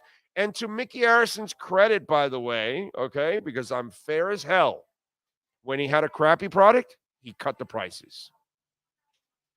Years ago, before the big three, there was a year or two there where they made some, and he actually slashed the prices in the arena. And you're supposed to. So, as much as I love the Harrison family, they're fantastic. I have picked on them lately because I'm not exactly convinced that you're all the way in, crazed, dedication, which is what I want from my owners. But to be fair, they've done it themselves. They raised it when it was great, and they even lowered it when it wasn't a very good product. You know what I'm saying? So I feel terrible for Dolphin fans out there because obviously your hard-earned money now you've got to pay more. And I know our dollar isn't being stretched out the way it could. Bitcoin. I understand that the dollar doesn't grow and you buy less with that dollar every year. Bitcoin. And so, I get that things are rough, but this is the way the game is played, man. You want a great football team? Unfortunately, you got to pay for a great football team. That's the game. Yes, sir. I wondered if polled right now what they would pick. Oh, no, they're going to pick the great football team. They would. They've been tortured. They would. It's just some people are not going to be able to afford the games as much as possible. Maybe they won't be able to buy as many tickets. Maybe instead of 4, they buy 2 or something like that. It's tough, man. But, Did you make that in sizes for the big boys like myself? Well, Sean Stanley has a couple triple X's. So if that's what you're talking about, yes, we have triple X. We made triple X. We made double X, XL, large. We got the damn. I didn't bring any mediums and smalls. I just didn't expect any ladies to show up, so I didn't bring any mediums or smalls. So if you bring the ladies, don't have one for them. But soon we will have our show, our store up. And we'll have all kinds of stuff. We're working on that, and hopefully within the next 2 weeks, I think, or 3, we should have everything up and ready to go, man. Yes, sir.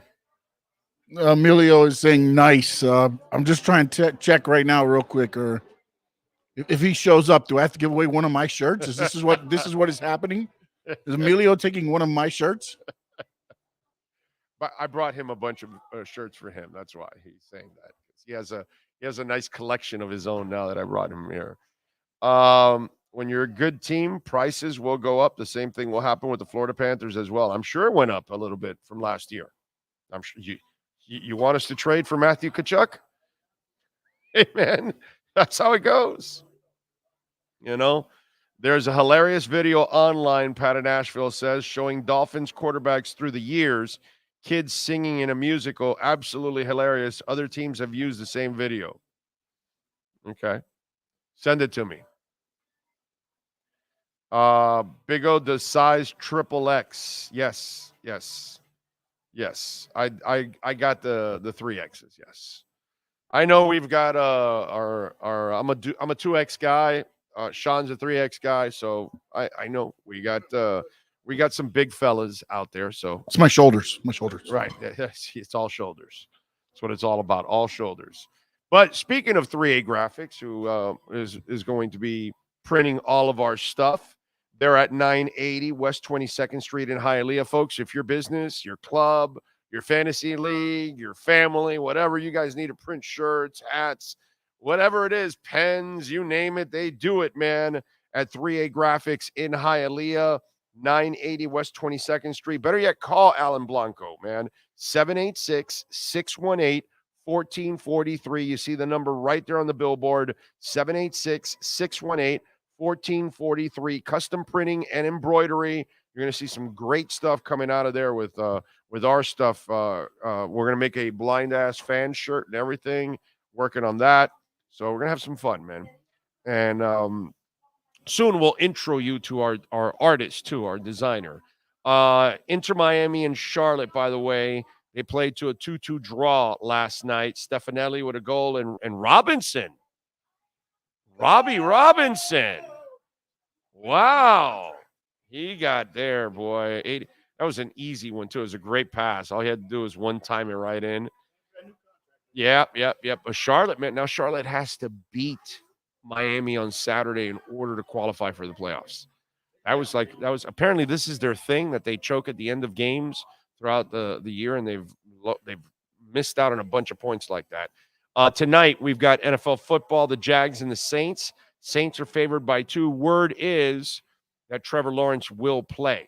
Okay, yeah. For all of you Herbert guys, that's the guy you should have leaned to. You know what I mean? Like, when somebody told me Herbert or Tua, I was like, dude, I'm taking Tua. It's not even close. No, I don't believe in Herbert. Now, if you came to me and you started arguing with me, no, I want Lawrence over Tua, I would not argue with that. I would tell you, bro, I get it. I get it. Because I have respect for that guy. That guy's the shit. He brings it. You know what I'm saying? I still love Tua, don't get me wrong, but I get when you're making that argument from one guy that has a ton of potential with another guy. But when it comes to Herbert, that's where I just never was on that bandwagon. And maybe in the end I'll be wrong, but I just never saw it with the guy. And to me, it's a hell of a lot more about talent. With Trevor Lawrence, I saw him lay it on the line constantly, bro. You know, toughness. Like, I have a lot of respect, big time respect for Trevor Lawrence. That's the guy that I would say, not Justin Herbert. Anyway, Saints favored by 2 against the Jags. Tonight, Panthers, home opener at Amerint Bank Arena. Toronto and Florida. Toronto favored by 1.5 in this game. The over and under is 7 goals. Toronto minus 135 on the money line. Florida plus 114. You know, this Panther team scares me. I told you this already.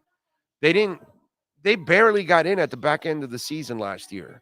And they needed a 4-string goaltender to play like he's never played before and get him in. And then they went on this crazy-ass run. I don't know what this is yet. And I'm not convinced with their defense. I'm still not convinced with Bob. I don't know what Bob I'm going to get, you know? So it's kind of a weird dynamic I have. I love the Panthers. I'm watching them. And obviously I want to see Kachuk every single night. But, man, and Verhage and stuff. But I don't know what to expect from them, man. And Toronto, this is a team they eliminated in the playoffs last year. And yet Vegas says, nah, Toronto's better. On the road, Toronto, and they're favored by 1.5. That's, I get the half goal because the half goal is kind of what's there for everybody, but 1.5, they're, Anyway, Nets beat the Heat last night, 107-104. Heat are 2-2 in the preseason. My man Jamal Cain had 7 points and 14 rebounds. Bam had 14 points and 6 rebounds in just 16 minutes. Cole Swider, 3 of 8 from three-point range, had 15. How about Drew Smith last night, dude? He had 10 assists. And I thought that was really cool that he had 10 assists. He only had 3 turnovers. So I love the turnover, the assist-to-turnover ratio. It's something I always look at, with guards. So that's pretty cool that, Drew Smith showed you a little something. He also had 9 points and 5 rebounds in the game. But ball handling is something that may be of need here for this team. They've got the final preseason game Friday at Houston. The regular season starts next week on Wednesday, October 25th, at home against the Detroit Pistons. Today, 5:07, Phillies and the D-backs, 8:03, Astros and Rangers, as they continue those series there in the ALCS and the NLCS. That is your 3A Graphics sports calendar. Alrighty. What else do we have? Let's, by the way, this guy right here, Alarmo, and he has been a proud sponsor of our program now, Sloman's Home Shield, going on. Is this the second year or third year? Third year, right? This is the third season. Third season that Sloman's Home Shield is a proud sponsor of our program here. And folks, we are giving away a free doorbell camera, and we're in 14 different states like Florida and California and Connecticut and New Jersey and New York and Maryland and Virginia and Connecticut and others. Call them 1-800-ALARM-ME and tell them, hey, Big O says you're going to give me a free doorbell camera. And yes, when you use their professional installation and their low-cost central station monitoring, you're also going to get an LED touchscreen pad, a motion detector, 3-arm doors, and a backup battery. But we're going to give you that free doorbell camera, which you're going to love. 1-800-ALARM-ME. And it is now becoming winter. It's getting colder up north, folks. Well, Schloman's also offers heating oil. And one of the things that they do that other companies don't, fixed price. That's going to save you hundreds in the long run. Call them 1-866-OIL-DEAL. So if you happen to be in the northern states, you want to find out if Sloman's is helping you out there and providing heating oil, please call them 1-866-OIL-DEAL. Tell them that Big O sent you, and you can find out. All you got to do is ask questions. You know what you pay in heating oil every month. Ask them. This is what I use. How much would I pay? And they're going to give you a fixed price, and you're going to save yourself money. 1-800-ALARM-ME, protecting Americans for over 100 years. Sloman's Home Shield. Yes, sir. Yes. Let me confirm this real quick.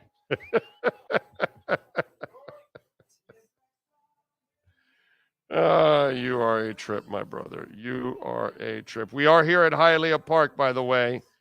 So make sure you come on out and join us. We're here every Thursday at 3 o'clock. So come out and join us. Have a little fun. By the way, thoughts and prayers to Mary Lou Retton, who has suffered a setback. She was making progress from this rare form of pneumonia, and she's in her early 50s.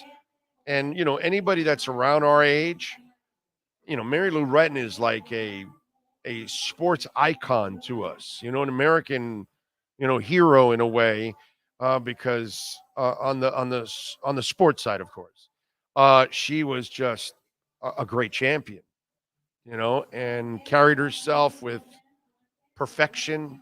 You know what I mean? One of the more lovable, you know, people that have crossed our paths in the history of the Olympics. And so, you know, Mary Lou Retton is just one of those people that like you just root for because she's just good people, and to hear what she's going through and her daughter and everything, and they've got a GoFundMe page. Apparently, the medical bills are stacking up, and she doesn't have enough, so she suffered a setback, and just prayers, man. I just hope she's able to recover, you know, completely because she's just means so much to, you know, our sports history and our Olympic history. So prayers to Mary Lou Retton, man. What else do we have? Remember, if your business wants to be a part of our platform, 786-754-4664. That's 786-754-4664. If you want to get in on the program. Yes, sir. All right, well, more than a few are reporting it, so I'll Okay. go ahead with it. SoFi Stadium is out of the FIFA World Cup final in 2026. They won't change their grass. Stan Kroenke will not pay. The owners will not pay to play by FIFA's rules. They are out. So they won't. So he's not changing the turf. That's really what it is.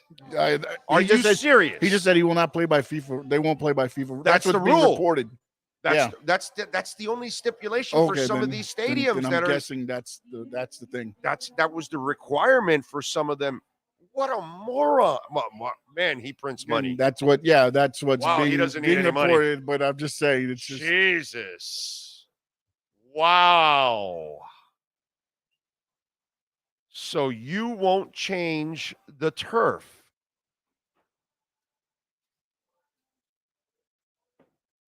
And okay, so wait a minute.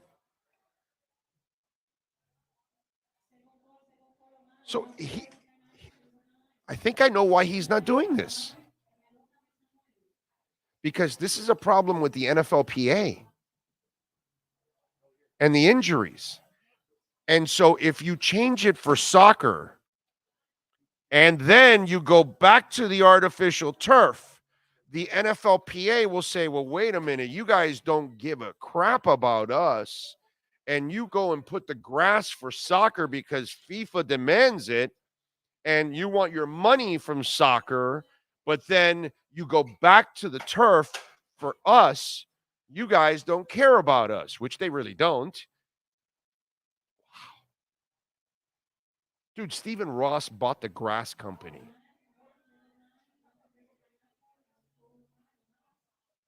Okay? Stephen Ross needed grass for his stadium because he knows it's the best thing for the players. And the dude said, okay, so then I'll just buy the grass company. That way I can control it all. Because, that's what billionaires do. They're really smart that way. So now he can sell the grass and make his money. And then probably, you know what he does? You know what Stephen Ross did by buying that company? He provides free grass to his own stadium because everybody else is paying for it.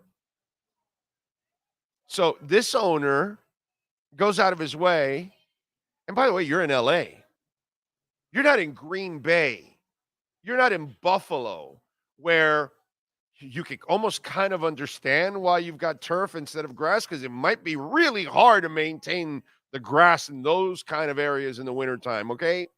I at least there's some understanding there. Miami and Los Angeles, you have no understanding. And SoFi's covered. Wow. That's all it is. I nailed it. I'm telling you. It's the problem with the NFL Players Association, and they were already complaining that, so you guys are going to switch to grass for the World Cup, but then with our stadiums, you're playing, in turf. Not all the stadiums. There's only a couple left. There's not many left, by the way, with the turf. But wow. While I think you're right, there's still another stadium involved in it that will change. That's what I'm saying. Which is AT&T Stadium, which is Jerry Jones. Right. He said he'll use the money and he'll take. But Jerry doesn't give a shit. Exactly. But he'll change back. Remember, he's the guy that got all the players to kneel with him before pregame and do the whole garbage thing that I was so embarrassed, and all the players that they actually went along with his sorry ass to do that. Come on, Jerry doesn't give a shit. Come on, I see right through Jerry. You see what Jerry really is. Give me a break. But Jerry doesn't care. He's ruthless. Kroenke doesn't want to have to deal with it. And he's going to say, no. We didn't change it for soccer. Wow. That is crazy stuff. All right, let's do it. Furones is ready to go. He is locked and loaded. The Welt and Realm Miami Dolphins report with David Furones next. All rise, football fans, as the Welton Rail Miami Dolphins report with David Furones is in session. Welton Rayom has more than 62 years of litigation experience handling insurance disputes. They are committed to resolving even the toughest insurance claims quickly. Call them for a free consultation. 954-966-4646. Here's Miami Dolphins insider David Furones. He is locked and loaded and ready to go. How you feeling, my man? I'm doing well. How are you? Getting through another Thursday here. Approaching big game week. Do you feel – because I feel X will play. With him being on the field on a Thursday, that kind of tells me that he's going to tough it out. Your thoughts? Yeah, and we know him to do exactly that. Obviously, the groin injuries, they affected him some last year. So, maybe that is a concern too. I know our friend Omar Kelly, he likes to see him. He has even written that he wants to see him sit because he has seen how those groin injuries have lingered and affected him throughout the season, and would like to give him more time. But, this is a big matchup where, you have A.J. Brown on the other side. You won't have Jalen Ramsey yet, although he is approaching a return and has since come back to practice. But you don't want to go down to Kader Kohu being the number one corner, and then you're looking at whether it's Eli Apple or Perry Nickerson and Justin Bethel in your nickels and packages and all that against AJ Brown and Devontae Smith and the Eagles. Even if Jalen Hurts has recently thrown some interceptions, so we know what that offense is capable of. So. I think just the type of player he is, he will tough it out, and he's dealt with it before, and maybe now he's got some experience kind of handling his groins from last year. Yeah. Let's see. I mean, still against AJ Brown, that's going to be a bitch because that's a guy that can also high point the ball, and you really need an explosive X to be able to play with him at that level up in the air, and he's such a physical specimen too. It's going to be a hell of a challenge. Was the other cornerback practicing today? The other cornerback being Jalen Ramsey? Yes, sir. Yes, he was there for a second consecutive practice. There's a lot of cornerbacks on this team, but but you know what? Yeah. The reason why I ask you, David, usually when you're coming back from injuries, they don't practice you on consecutive days. They practice you, and then the next day they let you rest to see what kind of inflammation, what kind of soreness is going on. This tells you that his rehab is so ahead and he feels so good that they now have allowed him to practice in consecutive days. Yeah. And you know this from being on the beat. You've seen guys that come back from injuries. Usually it's a tryout day of practice, and then they say, hey, let's rest on this day and then get back to practice the next day. Let's see how your body responds to it. Apparently, they feel really good about it for him to have 2 consecutive practices.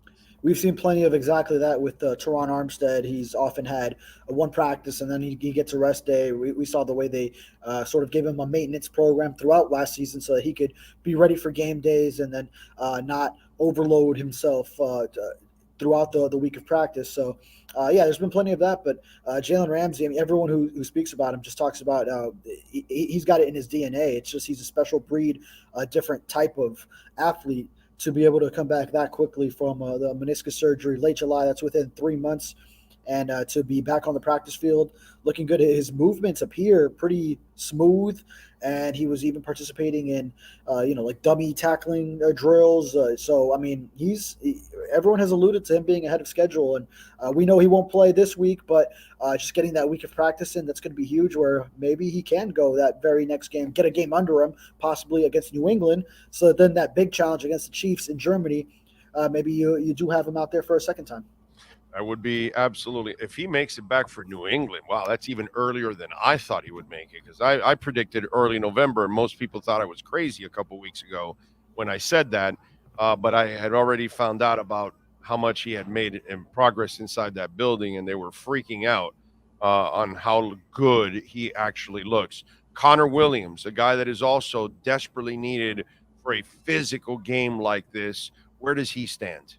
Yeah, so we did see him come back to practice today, Thursday. He missed the Wednesday practice. That was expected, as he's nursing that groin injury that caused him to miss a second game in 3 weeks. So we spoke to him in the locker room. He said he is taking it day by day. When we watched the brief media viewing portion, we didn't really see him do much. He was out there, he was stretching, but he wasn't as active participation-wise as you would want at this point in the week if he is to play. So something to watch. He said it's probably coming down to game day. Yeah. I what do you think? What's your gut tell you? Boy, against the Eagles, you would really like to see him. I think if he gets to a point, especially that's the front. If he gets to a point where he can manage it and maybe get through it like the way he was against the Giants, where maybe you are going to feel some residual pain afterwards, then it might be worth it to go ahead and give yourself a shot just based on the big matchup, the big game. And that'll be a challenge for Liam Eichenberg, as much improvement as he did make from start 1 to start 2 as a center. Now you're back on the road and against a very stout defensive front. We know that hostile environment in Philadelphia, that's going to be tough on a center as well. So that'll be right back to being a real big challenge for him. Hey, how's my man Joe Shad hanging in there, bro? Because that was unfair. He wasn't asking. He was just presenting the question of the idiots that are out there thinking that anybody else can do it. And now people are picking on Joe Shad, and it's just not fair, dude. It's just not fair. How's he hanging in there? Because that wasn't nice. Yeah, that's what happens when you get your information from a game of telephone, where you read either an aggregation from someone that wasn't there, but then they're trying to just write their own article from somewhere else off of what people who were there are saying, or just off the transcript or video, or just not understanding who Mike McDaniel is as just the personality that he has, and that he's going to use sarcasm when he's. I mean, whoever started putting that out there, then I don't think they really understand or maybe even watch the video to tell that he was clearly being sarcastic as far as pushing the podium over, like if he was going to attack the reporter. So, I think in a way it's two-part there, twofold. Okay. The pushing of the podium is just an indirect way of saying that's silly, but then he starts to elaborate and then includes everybody as a team, because then he says, well, Tyreek can run and Tua can throw and all that, but if the five guys in front don't block. And so he's very smart in the sense that he doesn't want to make it about any one person or anything like that, because in the end, you're going to then end up insulting somebody. Well, you're either going to insult other quarterbacks or you're going to insult your own team or that. So he made it all about it. But I think at the beginning, by him saying the podium thing, I think it's a small example of his frustrations. Nothing big, but it's kind of, in a way, I think he kind of looks at it like it's silly to think that anybody could be plugged in there and they're going to do the same thing. That just doesn't make any sense whatsoever. I mean, you know what I mean? So then Montana, everybody can do what Montana did and everybody can do what Brady did and all. Come on, man. That doesn't fly like that. It's kind of silly. But I felt bad for Joe because, and I've had my share of fun with Joe, okay? Because he has waffled on the Tua thing, on and off and all that, because he was on at first. And then he got off and then he got back on. And he is totally on now. You know what I mean? But it's just like they want to make him out like the bad guy yesterday, and that's just not fair. Yeah. Even in his question, he cited a lot of people might say, I forgot exactly how he phrased it, but insinuating, it's not his opinion per se. And like you said, can it just be that it is just a very good marriage of having this Mike McDaniel system with a quarterback that throws with a extreme accuracy, anticipation, is that point guard that Mike McDaniel has alluded to so often, and can just run that system very well, and that you have this elite wide receiver that is possibly the biggest weapon in the NFL and could be setting records this season. Can it just be that all of those together are a very good marriage? Yes, exactly. And again, not everybody can do that. Yeah, because not everybody throws with anticipatory skills. By the way, the guy that a lot of people loved, Justin Herbert, does not throw. I had a feeling. He doesn't throw with any anticipatory skills. Neither does Ryan Tannehill. Neither does Lamar Jackson. There's a lot of quarterbacks in the NFL that don't have the skill of throwing anticipatory. So you will not be able to play in that offense at that level, at Tua's level, if you don't have anticipatory skills. So it's just, I just kind of felt bad for Joe, man. I just thought, of course. A lot of us came to his defense, and like you said, a lot of people say Justin Herbert, that if he had guys as open as Tyreek Hill and Jalen Waddle get, then he could do what Tua's doing now. Well, he had Keenan Allen very open a couple of times on Monday Night Football, and he missed with like 5 yards of separation and blatantly missed them. There were multiple examples of that. Dude, Mike Williams and Keenan Allen are always open. Yeah. They're receivers on stilts. The third guy, Donald Parham, is 6'6". They're always open, bro. Mm-hmm. He's a giant quarterback throwing to giant receivers, and he lost to an Oompa Loompa throwing to Oompa Loompa receivers. Give me a break, bro. All right, Chase Claypool. I say he's playing this week, and they'll have some kind of package for him. Your thoughts? Yeah, it could be. I mean, I was wondering just last week if it would be, but then he was a healthy inactive again. So, we've talked about it the last couple of weeks, and maybe this is the one. It just, I think it's a lot of matchup-based things and what they need roster-wise as far as having guys active, inactive, how deep they want to go at receiver. So maybe he needs some time, but especially with a receiving core that is already down River Craycraft and Eric Ezukanma at this point, then maybe this could be the weekend. You debut some special package that you have for him on Sunday Night Football primetime against the Eagles. That'd be great.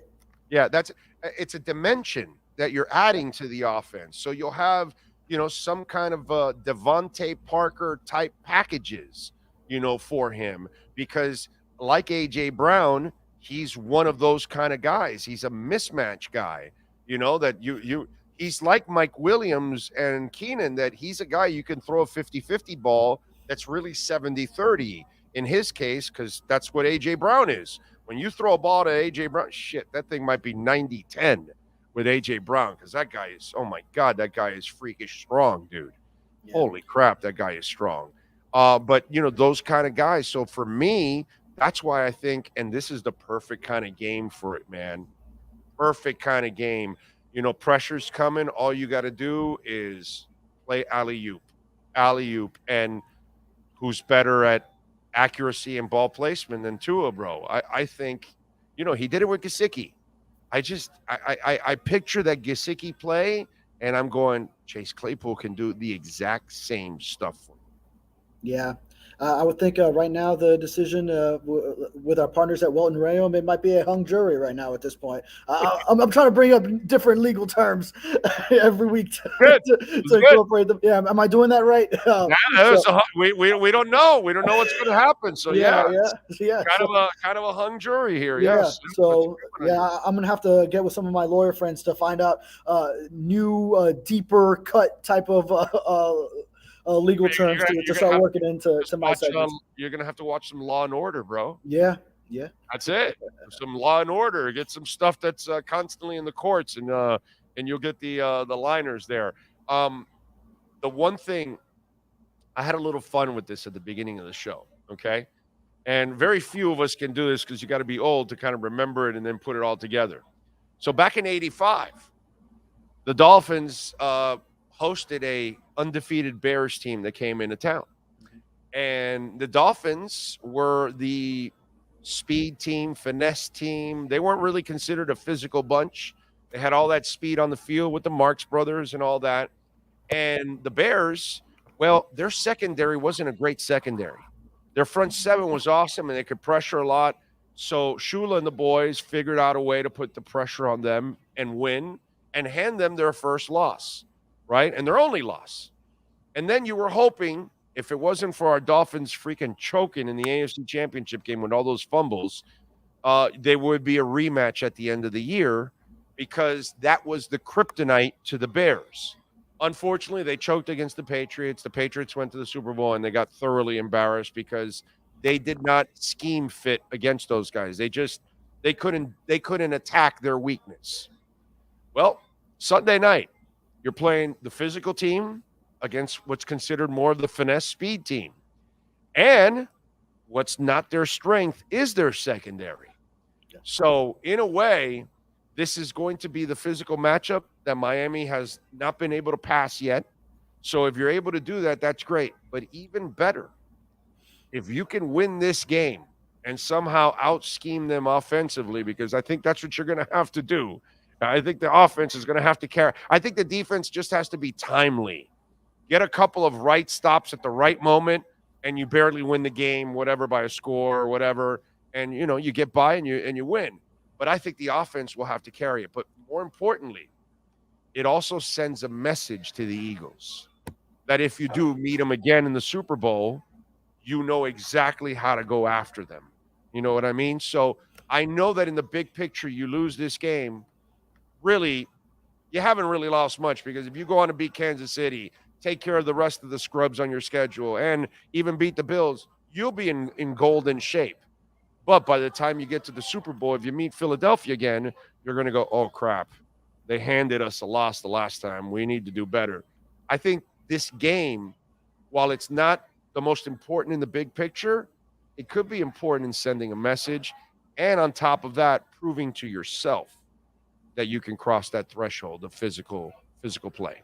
Yeah, and last Sunday, even adding to those similarities to that 85 Dolphins-Bears matchup, I was looking toward as the San Francisco 49ers were handed their first loss in the early game with the Cleveland Browns. The Eagles at that point were the lone remaining unbeaten. They were playing in the later matchups, and then if they had won that game, then they would have been the only remaining unbeaten going into this Dolphins game in a primetime matchup, with the Dolphins also being really good and having those similarities. So I was looking forward to that around the time when I was on with you post-game. Then eventually the Eagles end up losing to the Jets in that sort of ugly slugfest of a game with all those turnovers. But so now you get an Eagles team that is coming off a loss. Maybe there's some motivation factor there. But yeah, I mean, you mentioned it that you can send a message to this team, a team that you could potentially face in the Super Bowl. But even if you don't, you just play them close. But then maybe there are some things that you could pick up on that can save in the back pocket for a potential rematch, and that works out okay too. So even if you don't show everything you have, but then you sort of figure out, okay, they beat us and this was the difference, then maybe that gives you a leg up if you face them a second time. The same way you see so many divisional matchups, they end up being splits just because of the natural way that it's tough to beat a team twice, and then even tougher if, let's say, a team sweeps one in the regular season. If they face each other again in the postseason, now there's two games of what did they do to beat us, and then now what we can do to counteract that. Yeah, and the sad part about this, David, is that, and I know some Dolphins are going to get mad with me now because I'm going to be honest, and they don't want to hear honesty. That's negativity. They don't really have a lot on film to learn from last week because, unfortunately, the Dolphin defense is nowhere near the Jets defense. The Jet defense is way more talented, way more loaded, and they can do things that probably the Dolphins cannot do on defense. And then, obviously, offensively, the Jets are absolute garbage.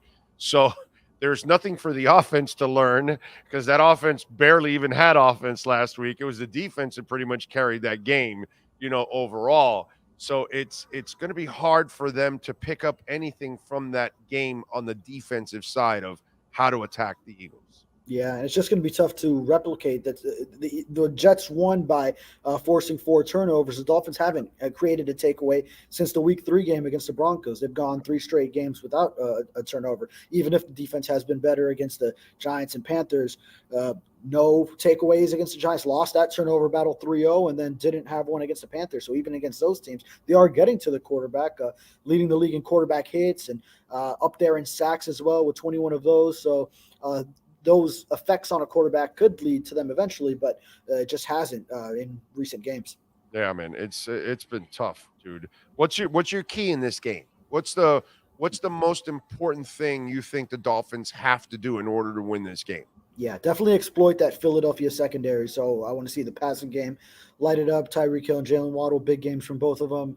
And Tua just playing his game, throwing with anticipation, and really tearing up that secondary that is thin right now, has been plagued by injuries. They'll have to exploit that big time. They'll really have to win that matchup because it's hard to find other areas where they just have a clear advantage. Everything's else. I did a who has the edge piece breaking down matchups in the Sun Sentinel, and I kind of found it where everything else is either even or it might be to an Eagles advantage. So it's just tough against a team like that to find a lot of other weaknesses. So that's where I want to see him. And then just like you said, get a stop where you saw that Bills game, how early on it was looking like a back and forth shootout, but then the offense stopped keeping up with them. But then also the defense wasn't getting any stops. You need just a stop or two while the offense is continuing to go. And you got to get into the maybe high 30s to win this game probably. You getting the feeling that these guys want this game badly?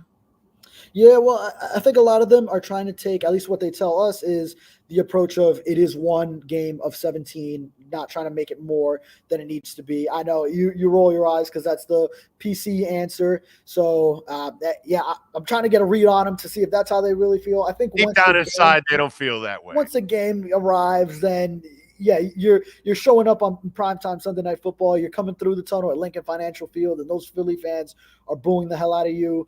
Then you probably get a little bit more. Tua talked it up. He talked it up how he knew how great they are, and that's a good measure. I'm paraphrasing, but he kind of said that's a good way to measure where we're at. Going up against a team that was in the Super Bowl or something. I'm kind of paraphrasing, but Tua did not shy away from that. as this being a measuring stick type of game. Right. Actually. Absolutely. And he was very complimentary of Jalen Hurts, a guy that he's very familiar with as well. So he's always going to have a lot of love for him. Yeah. And by the way, how are you not complimentary of Jalen Hurts? Yeah. I mean, the guy carries himself perfectly. Yeah. He works hard. He sacrifices himself.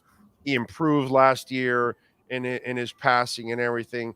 There's nothing not to like about Jalen Hurts. There's nothing not to respect about Jalen Hurts. Yeah, to work his way up to MVP runner-up.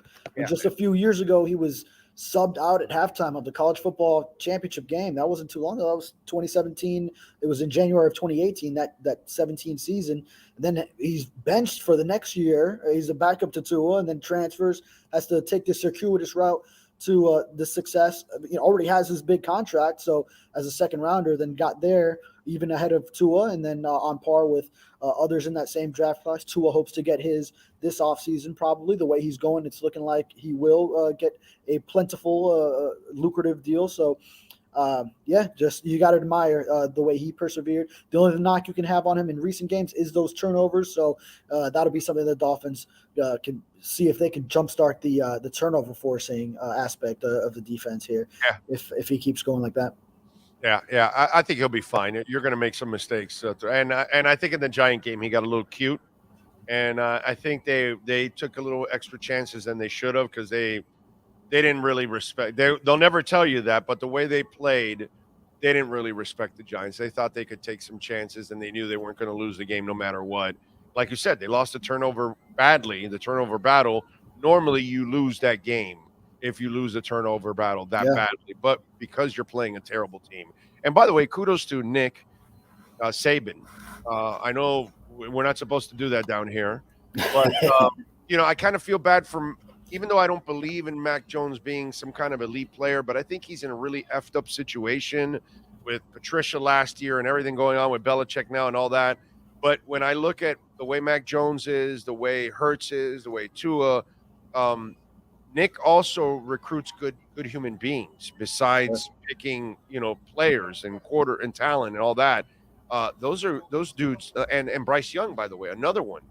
Dude, they carry themselves just beautifully. You know what I'm saying? Overall. So kudos to Nick Saban, because not only is he recruiting talent, but he's recruiting, exceptional human beings too, on top of all of that. That's pretty cool on his part. And especially at that position, you got to have it. So what's the prediction there, tough guy? Well, at this point, do we get over the Nick Saban thing since he provided Miami with No, Tua? No, we got to make sure. No. Nick Saban doesn't get any passes down here. No. Yeah. No. By the way, the injury report just came out, so we can get anybody that treats Fudge Brown the way he did. And do you know Fudge Brown? Fudge Brown. He worked for the Dolphins forever. Okay. One of the greatest human beings on the planet. Mm-hmm. When I tell you this, one of the greatest human beings on the planet, Fudge Brown. And if anybody ever says they had a problem with Fudge Brown, then that person is a terrible human being. Okay? Fudge Brown is a beautiful person. And she is just awesome in every way. And she is a perfect person and employee and all that. And that guy mistreated her badly. And so he mistreated a whole bunch of people. But once you did that to Fudge Brown, and I know who Fudge Brown is, look, I can see people having a problem with me. Okay? I get it. I'm a tough character at times. I get it. That's fine. And I know it. But Fudge Brown? No, buddy. I'm her left tackle. Okay? I will protect her because she is just a golden human being. And to treat her like that, yeah. Saban will never get the pass from me on that. But I will give him props. He is a great football guy, dude. You have to. You have to give him. He's the best college football coach I've seen out there ever, man. That guy is an absolute monster. All right, so what's the prediction, tough guy? All right, what I did post in the Sun Sentinel, I do have the Eagles winning 34-31. So I think it'll get into the 30s, but low 30s, and I think if the Dolphins can score a little bit more than that, then they can pull this off. Maybe get one more stop But I do have them losing this tight battle, exploiting some things in the Eagles, but then also having some things to take away going forward. That, hey, if they do end up facing each other again in the Super Bowl, then you have a little bit of information you could keep in the back pocket to use against Philadelphia in that second matchup. I'm with you there. 52 points is the over and under. So David Furones is saying bet the over. Yeah, Yeah. exactly. He's saying take the over. All right. Follow him on Twitter at David Furones _ and catch his work here twice a week. And of course, we'll talk to him again post game. Hopefully, it's a happy post game. Yeah. It's a post game where you're wrong. Hopefully, I'm wrong. Hopefully, you're wrong. Let's do it. David, have a great weekend, my brother, and safe travels. Thank you. You got it. Don't wear anything Dolphins. Not that you would. You got it. There you go. Welton Rayom, baby. 954-966-4646. This has been another session of the Welton Rayom Miami Dolphins Report with David Furones. At Welton Rayom, they don't get paid unless you win. They handle complex personal injury claims caused by the fault of another in both state and federal courts. They handle auto, trucking, motorcycle slip and fall, and bicycle accidents. Call 954-966-4646. Welton Rayom can help. Get used to it. I think most people are going to pick Philadelphia. They're going to, I know you guys are saying boo and all that. I'm going to pick the Dolphins, actually. I'm not picking Philadelphia. I really believe in this team. I just think that they haven't reached their pinnacle yet. They're not playing their best football. And I still think they can, and I still believe this offense can carry them. But I think most people are going to end up picking Philadelphia because it's the safe pick. It is. Yes, sir. I got the Eagles injury report, and then I'll flip over to the Dolphins injury report. I just heard Furones say went through, but I had this one already. Did not practice. Safety Reed Blankenship, cornerback Bradley Roby. Limited practice. Defensive tackle Jalen Carter. Tight end Dallas Goedert with a groin. Tackle Lane Johnson with an ankle. Wide receiver Devonta Smith with a hamstring. Those were limited. Those were limited practices. Okay. Full practice. Safety Sidney Brown.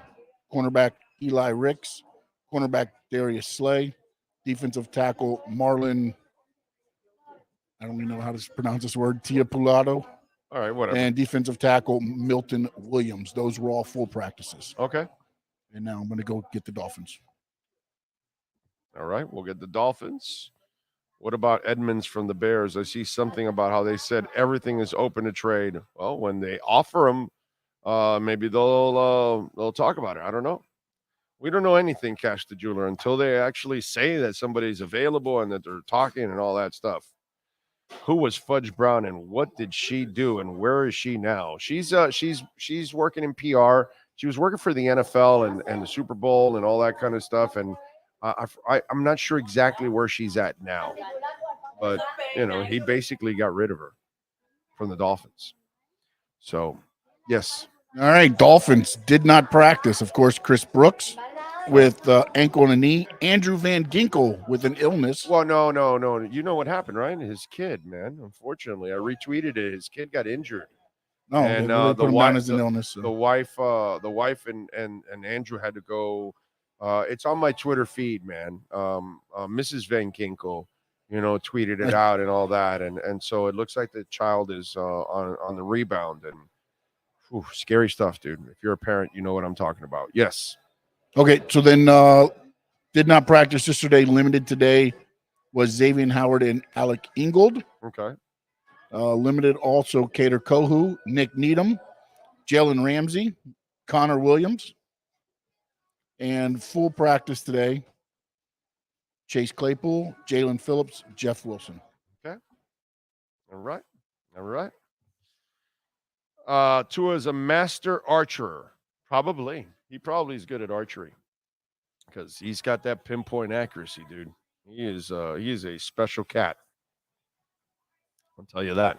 I was at an archery place the other day. They have a gun range and a archery range. It's pretty cool, actually. I wanted to do it, but I didn't get to the point of the archery stuff, but I will. Rather, I was going there just to shoot. instead. But I saw it and I go, wow, this is pretty cool. Archery. I would like to actually try that, you know.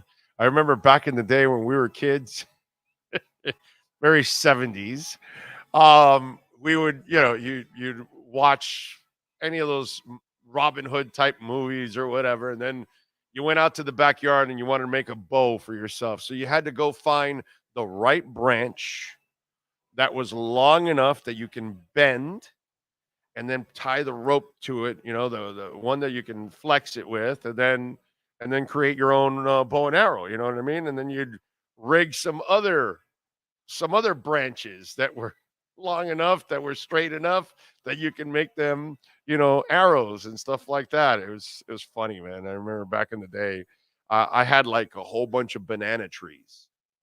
I want to say like, you know, those small plantains.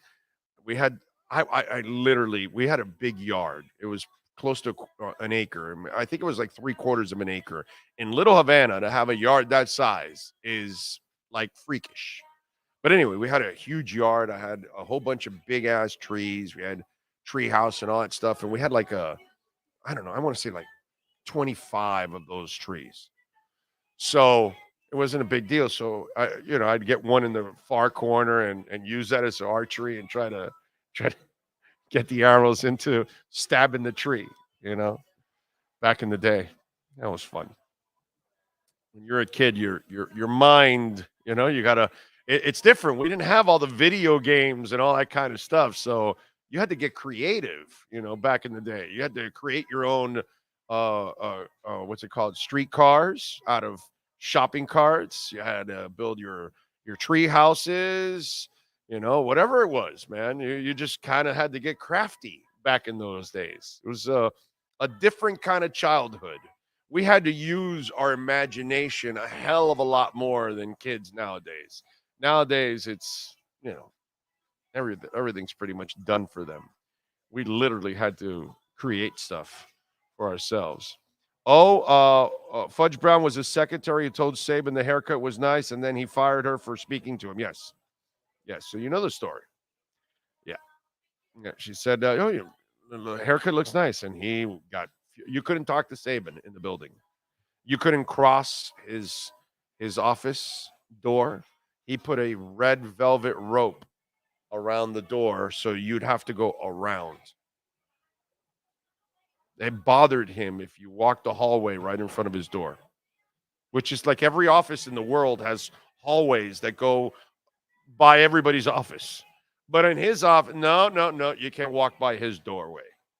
We're going to put a red velvet rope around it. So I remember when he had to apologize to me for calling me an asshole. He had a garage door opener. So when I sat down, he hit the garage door opener and the door closed. And I'm like, I lean back. I go, what the hell is this? Like, I'm trapped here now. Anyway, big off-topic question. Did you guys have used pea shooters when you were a youngster? Oh, yeah, dude. Like the BB guns? Of course, bro. Yeah. We all had that stuff, bro. Come on. And then if you wanted to like shoot any kind of animals when you were a kid, you got the pellets. So yeah, it's how it goes. Yep. We always had in my backyard, we would run into possums sometimes, and brother, that's when it was hunting time. Yeah. Yeah. You got the BB gun? Got the pellet gun? Let's do it. Steve Calabro is in the house. Yes, sir. Big O, what's going on? How you You're feeling? talking about guns and pellets, and I grew up in North Jersey. Well, because we didn't have possums in our backyard. We had criminals. Well, you can shoot them too. No, because somebody was asking that they said Tua is an archer, an excellent archer, and I bet he could. And then I said, and then it just, you know how I just talking, and I said I went to a gun range the other day that also has an archery range. Oh yeah, I've seen them. So now I want to. So the next time I go, I want to try that. And I said that back in the day when we were kids, You know, back in the 70s or maybe 60s. No, 70s. I was no, but 60s. I graduated. No, but I graduated. What are you making me old? Why is he no, making me I'm not older? saying you. 60s. I think I was just age what discriminated, Sean. What do you think? What I'm saying is the kids from the 60s and the 70s kind of did the same thing. Yeah. We played outside instead of like on the video game. And so kids in the 60s or 70s, if you wanted, after you watched a Robin Hood movie or something, you wanted to go make because nobody was going to buy you a bow and arrow. They weren't going to do that. So you had to go search throughout the trees to find the right stick that you can bend. That was bendable. So it was a nice. And then you had to go find the sticks that were straight enough so you can create arrows with them. And then that's it's not easy. Archery's not easy. No, it's not. No, it's not. Oh, and try to shoot a possum with that kind of a bow and arrow. Yeah, give me a break. It happened. No, I got one. You got one? I got one. Yeah, that's not happening. It was awesome. I got one. So I'm in first time I ever shoot a gun. I remember I grew up in the city, right? So guns were like, the cops had them and the bad guys had them, and we would just kind of run away from both of them, right? So now I'm in college, and my buddy from North New Jersey, Bob, he says, "Hey, my uncle's got a place in upstate New York. We're gonna go up there." So we go up there, and we're getting ready to go to sleep, and there's this little lake right next to the house, and there's these bullfrogs, making noises like brr, brr, like really big noises, like lots of them. So Bob gets me I guess it was like a shotgun. I don't know what it was, a gun. A shotgun? I don't know what it was. I don't know what it was. Holy shit. I don't know. But it's dark out, right? He's shining the flashlight. The frog would come out. Boom, I hit it right in the eye. I'm like right there. It's like maybe 2 feet away, maybe a foot. You couldn't miss it. Boom. And I don't know what the hell it was. I don't know, some kind of gun. First time I ever shot a gun, right? So we start shooting like 30 or 40 of these frogs. And now I can notice they're not making any noise, right? This is great. I shot all the frogs. This is awesome. We go back to the house. We lay down. We go to sleep. We didn't get them all. There was like 1 or 2 left. That was my introduction to shooting. Right. It wasn't a shotgun, I guess. It was something pretty, but it would kill the frog. The frog. Probably at 22. The frog would get hit between the eyes, and he would start floating. It was bad. It was that was my. I didn't really grow up in the. Nobody in my family hunted, and I wish they did. No, we fished. Yeah, we're big fishermen. Yes. My uncles were all fishermen. My dad was a huge fisherman. Huge fisherman. We didn't go hunting either. We didn't do the hunting stuff. Yeah, the only hunting I ever did was in my backyard. That was the only hunting I ever did for possums. So this is a good segue. So I want to tell you about. So are you guys giving away possums here? No. Okay. Maybe I'm going to be hunted this weekend. Oh, okay. Maybe, I don't know. Okay. So I'm going behind enemy lines this weekend. Oh, you go to Philly? I'm going to Philadelphia, the city of brotherly love. They tell me. Don't dress in aqua and orange. That's all I got to say. This is what I want your listeners to be. I want a little bit of a feedback. I'm in the locker room with Troy Vincent. So this is a while back now. Okay, this is early 90s. So and Troy's like, they had just played the Eagles.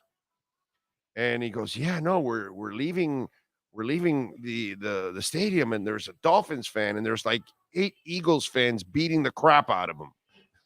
And we felt so bad for the guy. And it's like, and that was Vet Stadium in those days. Oh, Vet Stadium was ridiculous. Right. That was literally ridiculous. 90s. Early 90s. Really ridiculous. And so it's just one of those where, like, yeah, dude, you don't so you don't want to go in the opposite colors to that place. So your listeners, that's your vote. Okay. So the choice is multiple choice. Do I go with Dolphin colors, with the logo, or black T-shirt? That's a choice. Black T-shirt. If anybody's here that doesn't like you, they're just yeah.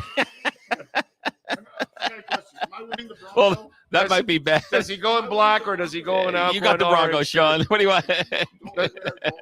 Does he go to Lincoln Financial in Philadelphia? Does he go in aqua and orange, or does he go in black? What does he do? That's the goal. That's the question. That's the survey. That's the survey. Well, over 200 people are on the message board. What does Steve Calabro do? Does he go in Dolphin colors or does he go in black? Because you know how it is. What's going to happen, right?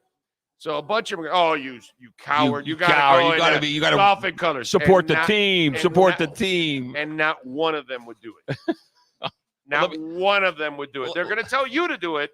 But not one of them would do it. Let me tell you another story. And I don't know who's on the chat right now, but this is maybe a little bit sensitive for gender. Okay, so this is about 15 years ago.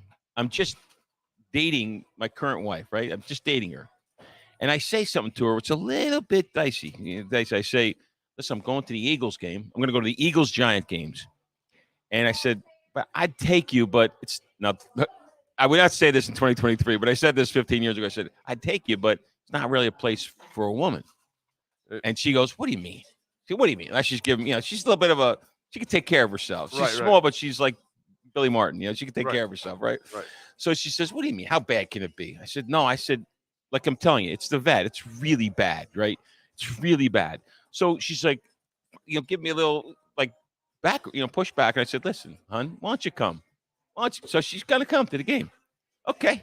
We go to the game day. We're going up the escalator. The game hasn't started. It's about a half hour, 45 minutes for the game. We go up the escalator. She says, you know what? I'm going to think this through. I'm going to go in the ladies' room first, and then we'll go to our seats. Okay. She goes in the ladies' room. About 2 minutes later, she comes running out. Steve, there's a fight. There's a fight. Like, what's going on? She goes, well, there was a lady wearing a Giants jersey, and 3 big women from Philly start yelling, she should go in a hole. She shouldn't be in this bathroom. And that got into physical. And the cops are running into the ladies' room. Now, on the way home to the Eagles. At some point, a couple times she said, perhaps you were right, Steve. Perhaps you were right. That's welcome to the Eagles. The game hadn't even started. Yeah. It's a fight in the ladies' room. The Eagles, where class loses the C and the L. Now, listen, maybe there's been some deep-rooted psychological problem with being labeled as the city of brotherly love. They didn't want that label. Maybe this is what's causing they certainly aren't that label. What does it say? It says, we have advice? We have advice. If you're trying to get jumped, wear all aqua and a Dolphins chain and a Dolphins Converse. Go with the Dolphins colors and a cameraman. So they want you to film your ass. Film getting the ass kicked. You can go to any stadium wearing opposing team colors. It's usually in the cheap seats where the drunks are that you have to worry. I don't know. I think Eagles fans are kind of bad all over. Dude, I saw 2 Eagles fans on a Monday night football game. I'm doing the pregame show at the stadium. I'm here, not in Philadelphia. Okay, I'm here. I finished the pregame show.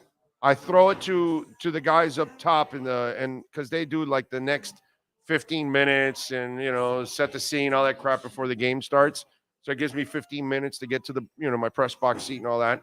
So I get up and I get in line to show my credential and go inside the building, right? But it's also the same entrance where suite people would go in. Suite. Not regular seats, suites. Okay, because you can only get those elevators to go to the suites or to the press box, right? So I'm in line.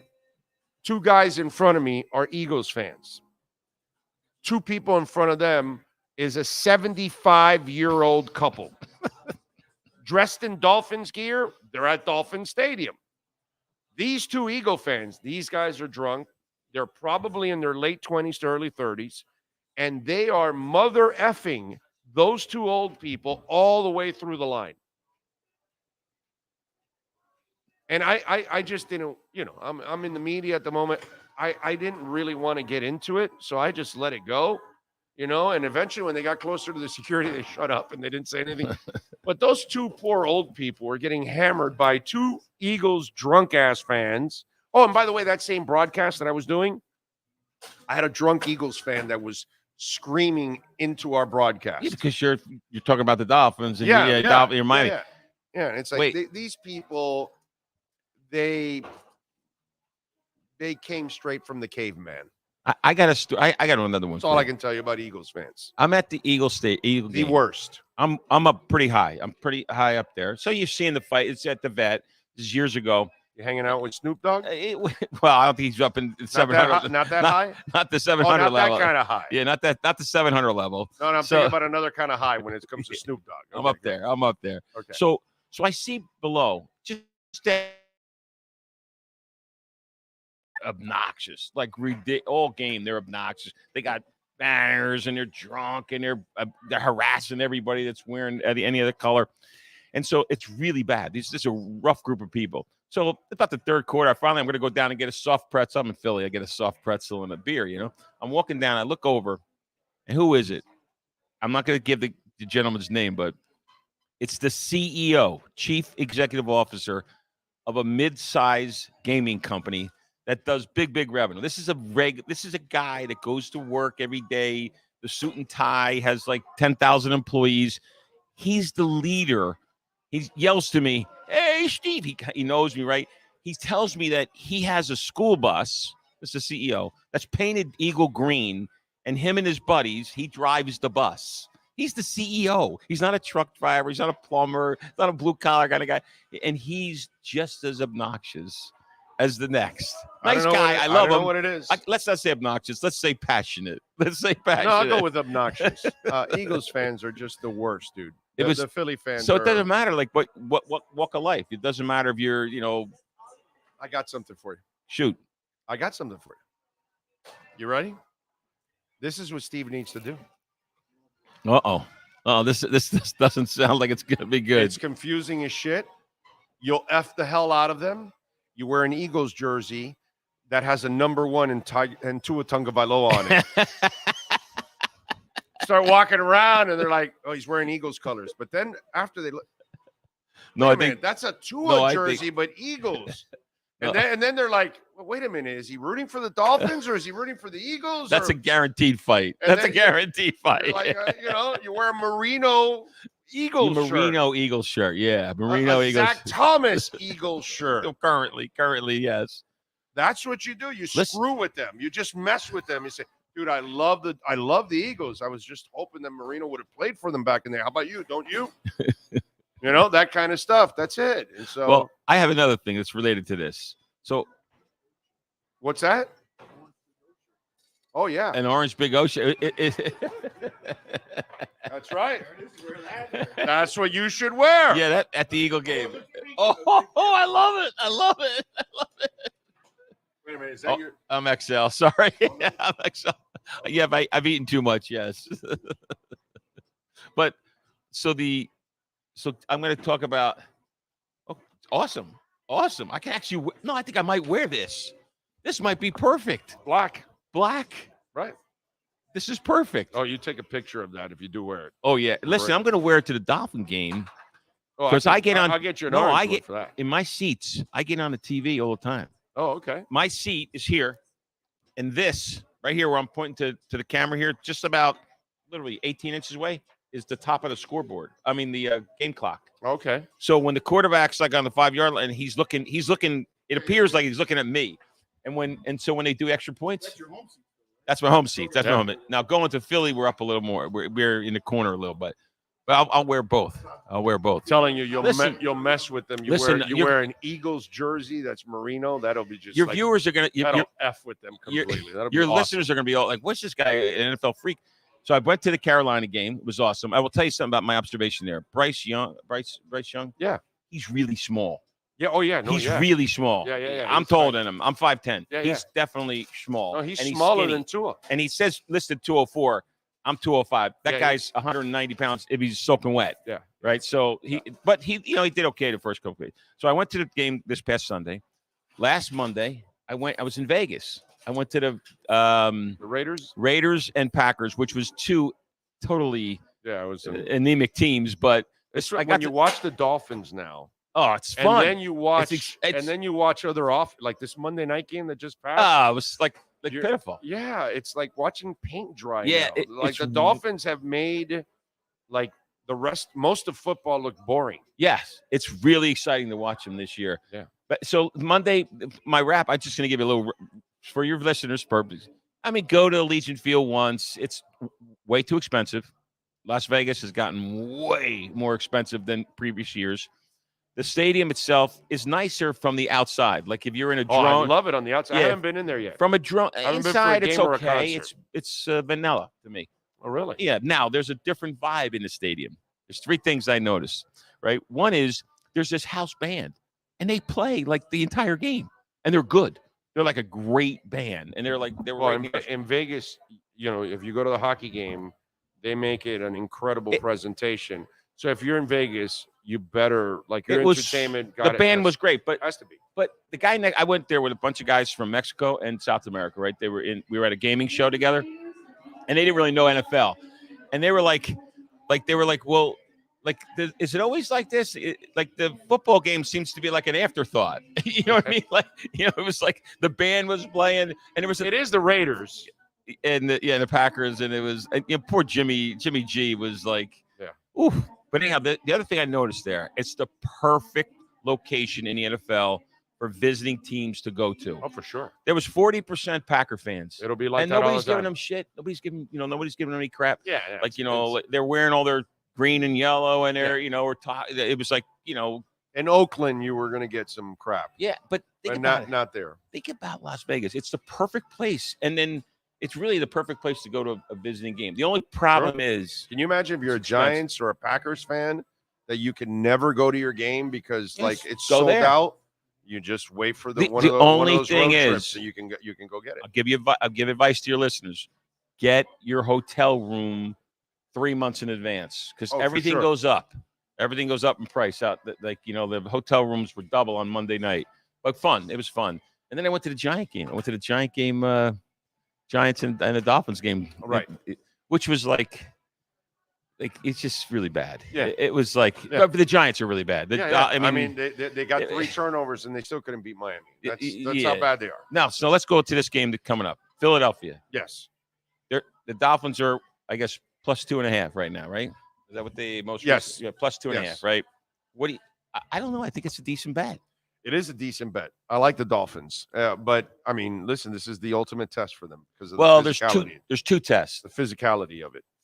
Philadelphia's a test, and Kansas City will be a test. Yes, particularly both teams are a little vulnerable. Yeah, but Philly is better than Kansas City at both the D lines and the O line. They are the most dominant D and O line in the NFL next to San Francisco. Yeah, so that's gonna be tough to run, right? Yeah. So it's gonna be tough to run, which then makes it tough to throw. So, but their DBs aren't that good. No, that's their weakness. Yeah. So I compare this a lot to the '85 Bears Dolphins.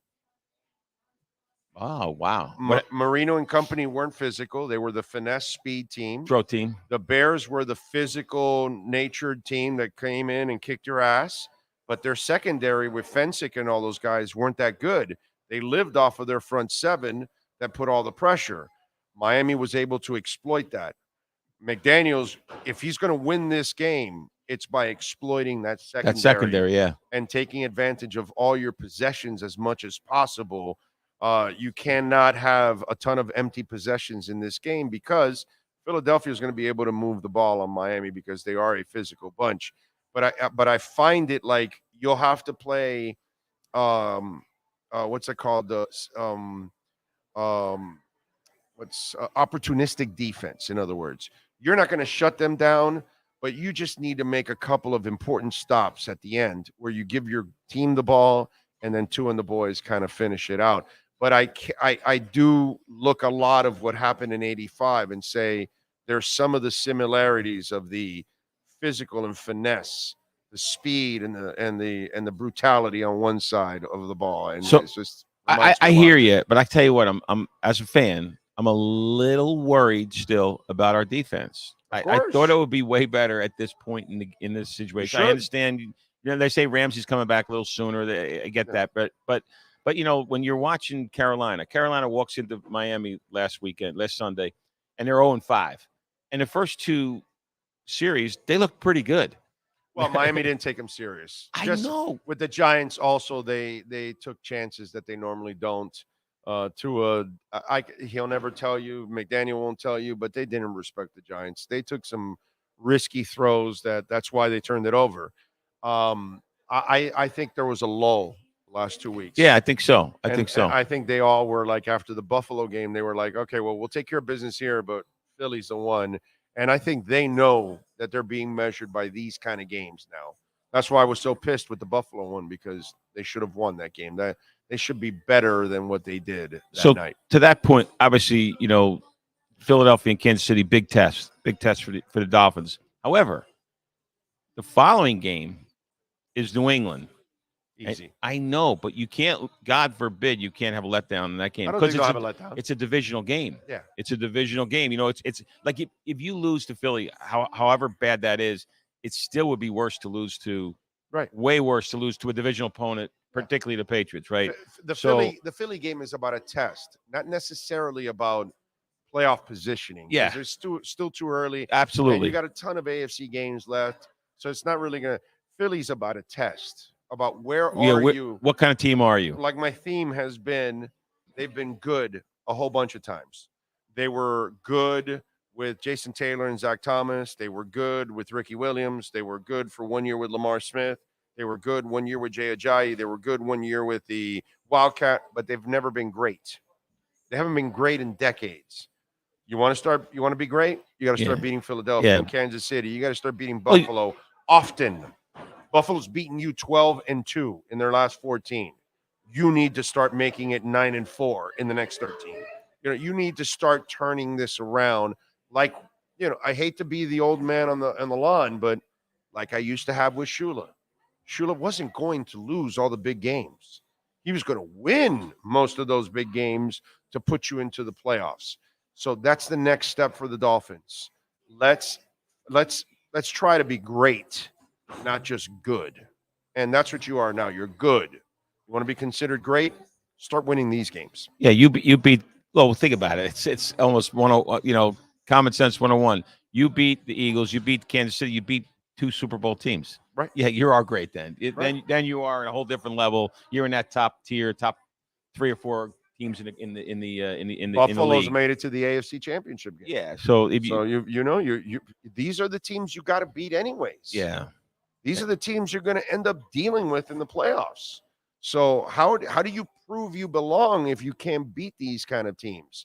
And I'm not talking about just getting lucky in one game. I'm talking about you got to start winning more of these games. You got to have a slightly better 500 record. Most important games. In the most important games, you got to start 550, 650, 700. You got to start winning these games more than you're losing these games. Whereas the Dolphins, for decades now, have lost all those games pretty much. Rarely do they win. And that's why you haven't been great in decades. And that's what pissed me off 3 weeks ago with the Bills. So I'm going to change directions. I think the Jersey guy has hit, I think he's hit his head again. He's got that concussion still. I'm not sure. But so he's got his 3 picks. All right, let's do it. Chiefs over the Chargers, -5.5. I don't know. I didn't like I did not like the betting lines this week. Most of them, it was bad. I went 2-1 myself last week. Okay, which one was it? Chiefs over the Chargers, -5.5. It's a tough game. Yeah, I think he bumped his head. But Herbert's kind of a choker. So I understand that one.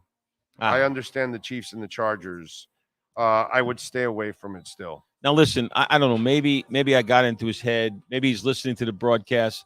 I talked about the Packers and the Raiders, right? The next 2 games, I don't even know why he's betting these games. But, sometimes the Jersey guy, he has a different way of thinking. He's the Jersey guy. Packers over the Broncos, -1. Can't do that. I can't trust any of those teams. It's a hard game to bet, right? Jordan Love just threw 3 interceptions in the last game here. He's although you know what, at the game, in fact, he was 16 of 30 for 182 yards, three interceptions. For the season, he's got 55%, only a 6.7 average per pass, 8 touchdowns, 6 interceptions. Because I was going to talk about this because of the history of the Dolphins and Flo and all that. Flo wanted this guy Jordan Love. I can't trust the Broncos and I can't trust the Packers. And I know that the Packers desperately need this win, and so do the Broncos. I think the Packers need him more, though. I would stay away completely from this. So would I. Anyhow, the next game is another game I'd stay away because I saw Jimmy G in person. And Jimmy G did. He's outside. It's right. It's even worse. Well, maybe it's better. Why, he's taking the Bears +2.5? Raiders over the Bears. Minus giving it 2.5. With a backup? Yeah. No, not doing that either. It's on the road, too. I know. That's my point. Yeah, I think he's hit his head. Yeah, I know. I'm like, I agree with one pick, maybe maybe I don't agree with any of them. Yeah, no. So what do you think your one pick is? My one pick. One pick of the week. My one pick of the week. And I'll give you mine. Detroit Lions at the Ravens taking 3 points. Give me the Lions. The Lions are going to play. They're going to win that game. They've got the better quarterback right now. Jared Goff is playing some pretty damn good football. The Lions are a tough out. They can run the ball. And they're getting 3 points. And they're getting 3 points. I love the game. game. And they're the better game. So I like that one over all three from the wise guy. And then I didn't like the lines this week. I didn't like a lot of no, I like the Lions over the Ravens because no, Ravens, I'm saying lines overall. Oh, the Lions. The Lions. The lines overall. I did not like them. I like very few games. I think there might have been another one that I'm considering, and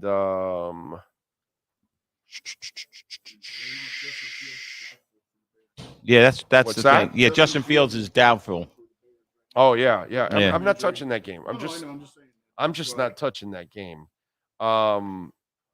No, that's it. That was it. Listen, I tell you, I like that was it. That's the only one that I'm really serious about this week. I like the Dolphins plus 2.5. I do. I'm going to bet that one. But yeah, that's my. I like the Lions. Your bet. I love. That's the one. That's the one game I have confidence in. Like the three I gave you last week, I went 2-1. That's going to be the one I think I'm going to give you on Sunday. That's the one I'm going to go with. So that's mine overall. I'll finish it with this. So at some point in time, your listeners and all the Hialeah Park customers will know that we're going to have sports betting. It's coming, baby.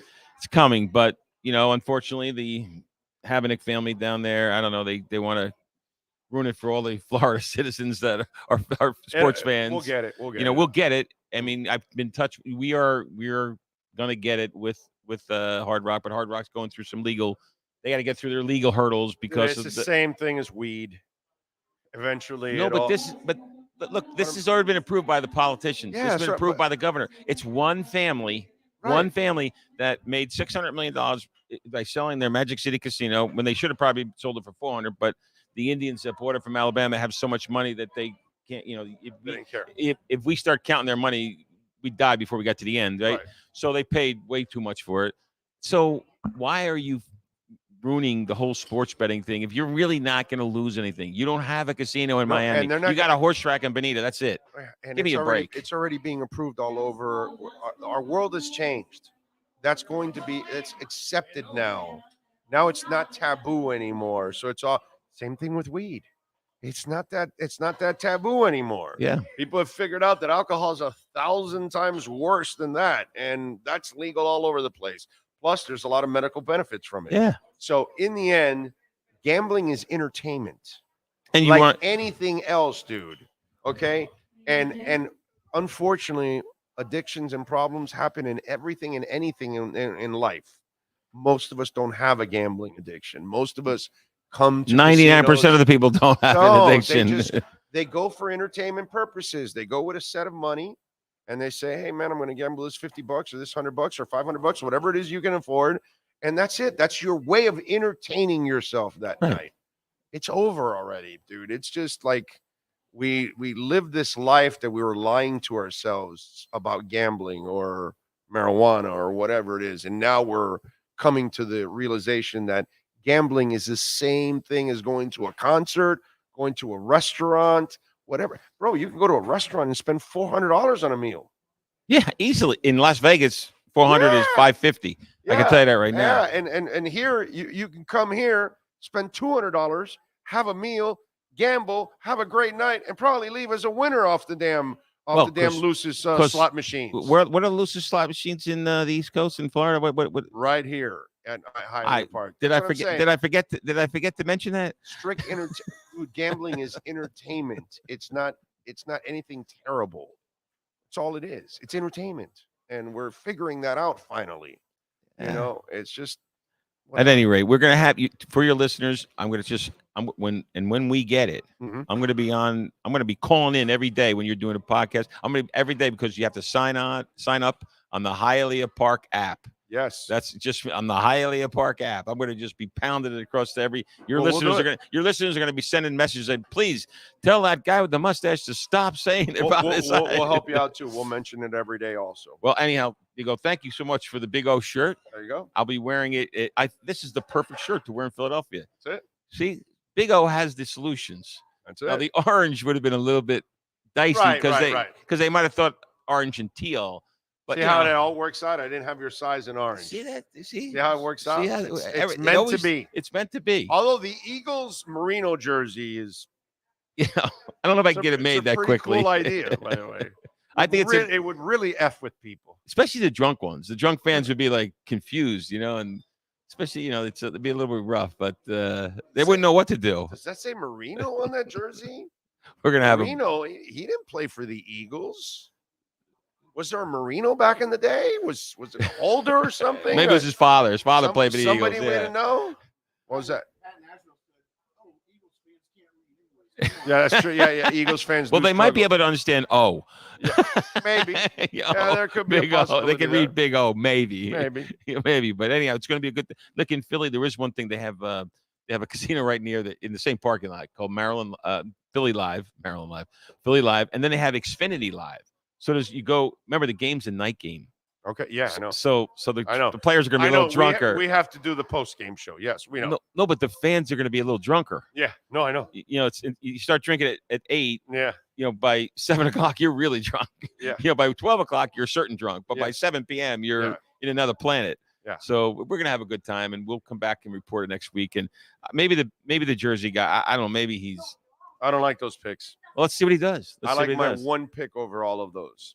I'm saying my one pick is the Dolphins over the Eagles. I like your line. I like your Lions pick. I might bet your pick and my pick. I love the Lions. See what happens, this week. But I really do. And remember, Bronco. I don't buy that don't Ravens forget, offense. we're giving away to Bronco. That's right. So giving away Saturday, to Bronco. Let's ride. Come on down. Yeah, that's right. Bronco country. Let's ride.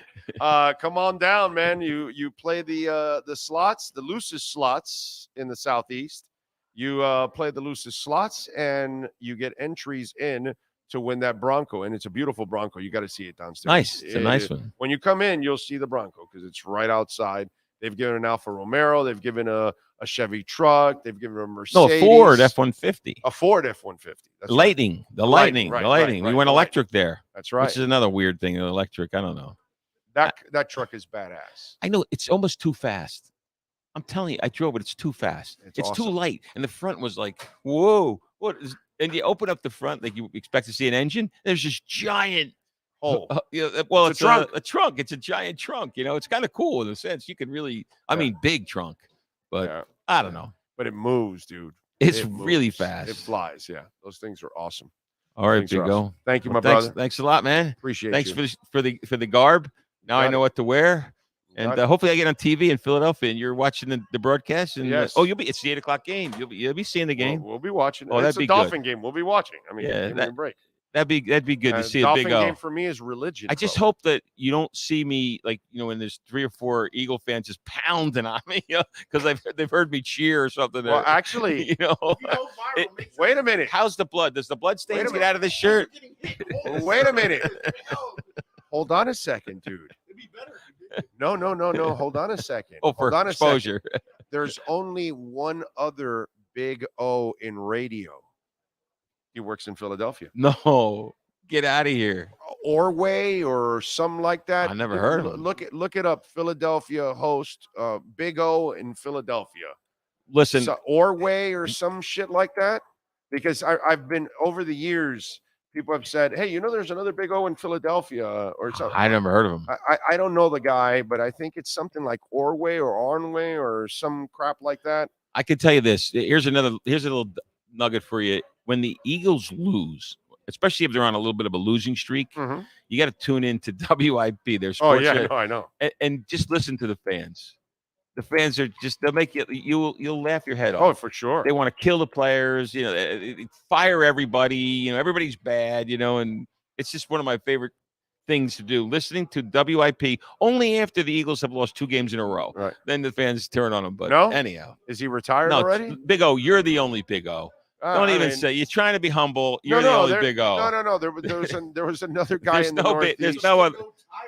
Yeah. There's no other Big O. Don't even you're trying that humble shit. It's not working. There's only one Big O in the world, and it's right here in Hialeah, Florida. Thank you, Anyhow, sir.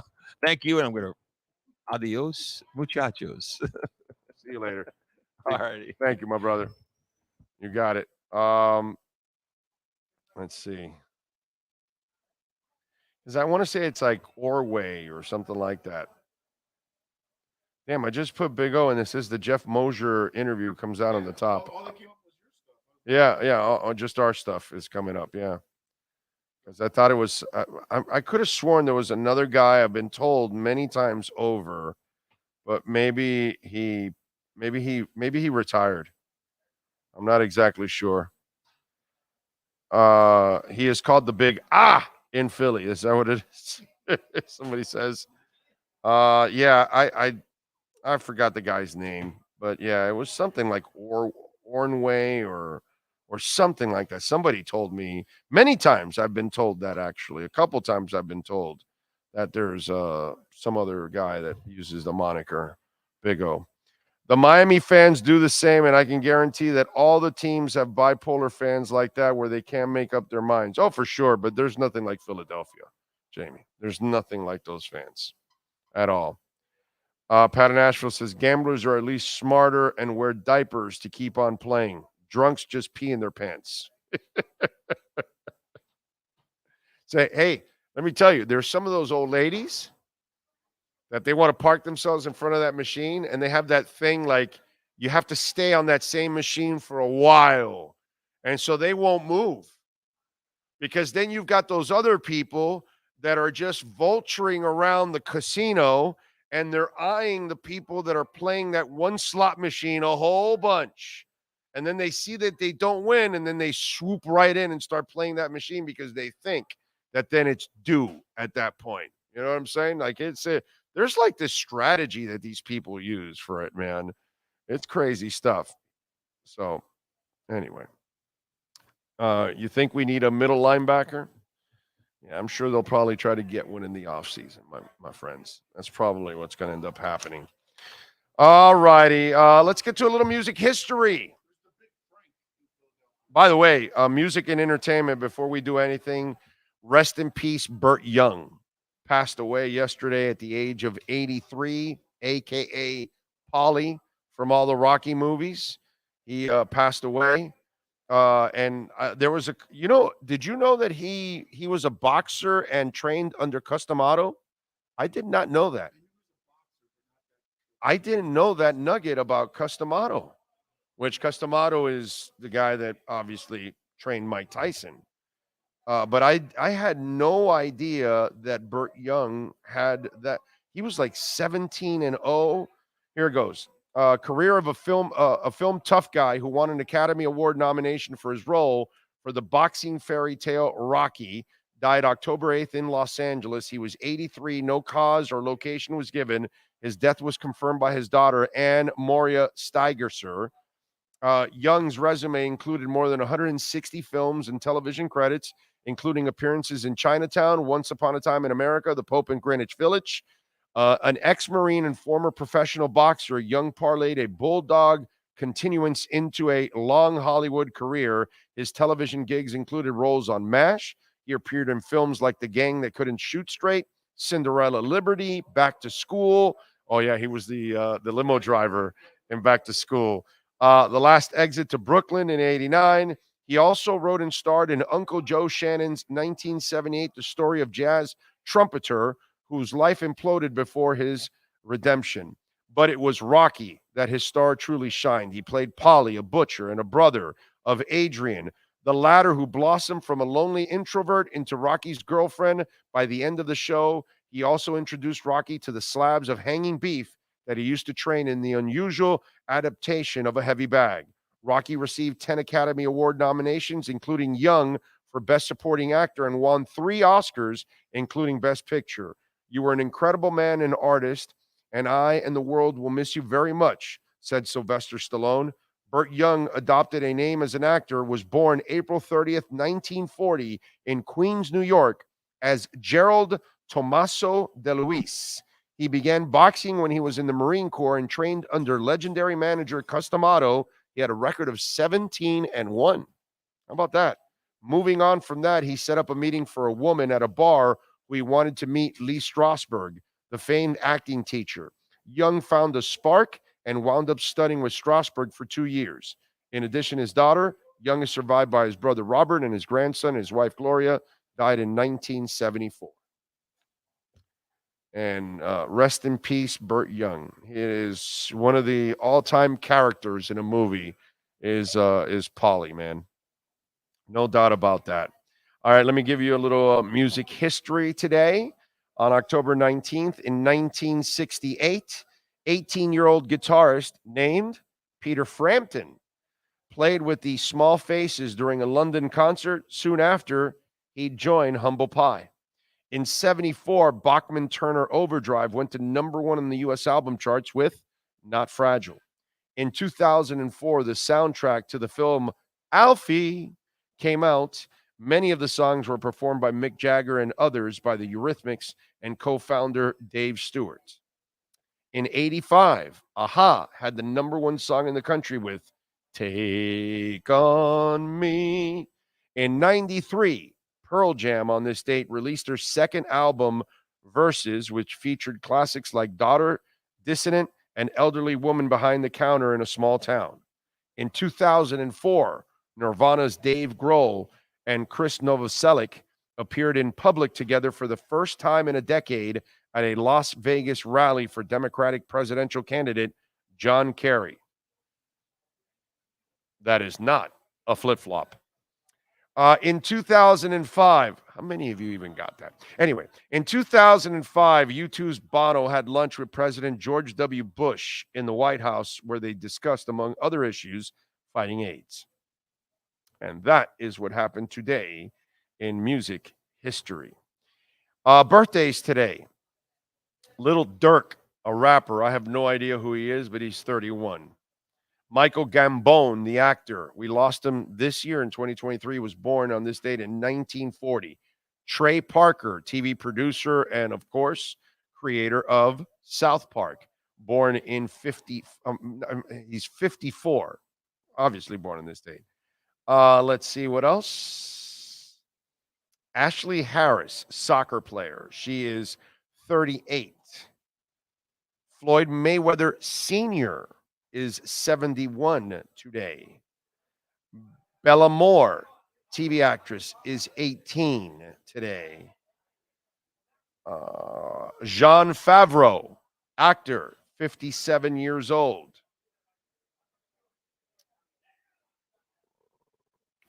Evander Holyfield is 61 years old today. John Lithgow, great actor, 78 years old today.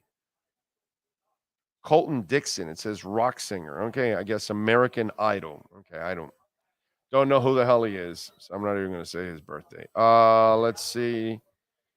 And that's it. Those are your famous. Jose Bautista, baseball player, 43 years old. He of the home run or strikeouts.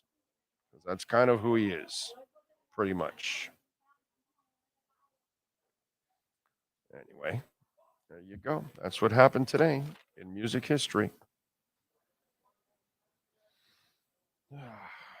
By the way, I was going to talk about this. I guess I'll mention a little bit. Packers are at the Broncos this week. And Jordan Love, obviously, he says he has a bad taste in his mouth from his performance this week of no touchdowns, and 3 interceptions. I'm sorry. He says it's a bit harsher to wash away the loss when you don't have another game right in front of you, though that was a position the Packers quarterback Jordan Love found himself. Now he says, it's not a great feeling. Definitely left a very sick taste in my mouth the whole week, but it's part of the game. I've had 3 interception games before. You got to find a way to bounce back, have that sick taste in your mouth. It's going to keep pushing me forward, keep motivating me to keep going and keep getting better. And listen, when Jordan Love came out, I told people that he was too raw to take early in the draft. I remember there was this hardcore listener used to call all the time and check out the show. whether I was on Sirius or local. And he wanted Jordan Love badly with that number 5 pick. I think by now he probably regrets that one. But back then, one of the things that I told people was that Jordan has all the ability to be a good quarterback, but he does not have the makeup yet, and he is not anywhere near polished at that moment. So if you're going to take Jordan Love, you take him in the late first, second rounds because he's more of a project than anything else.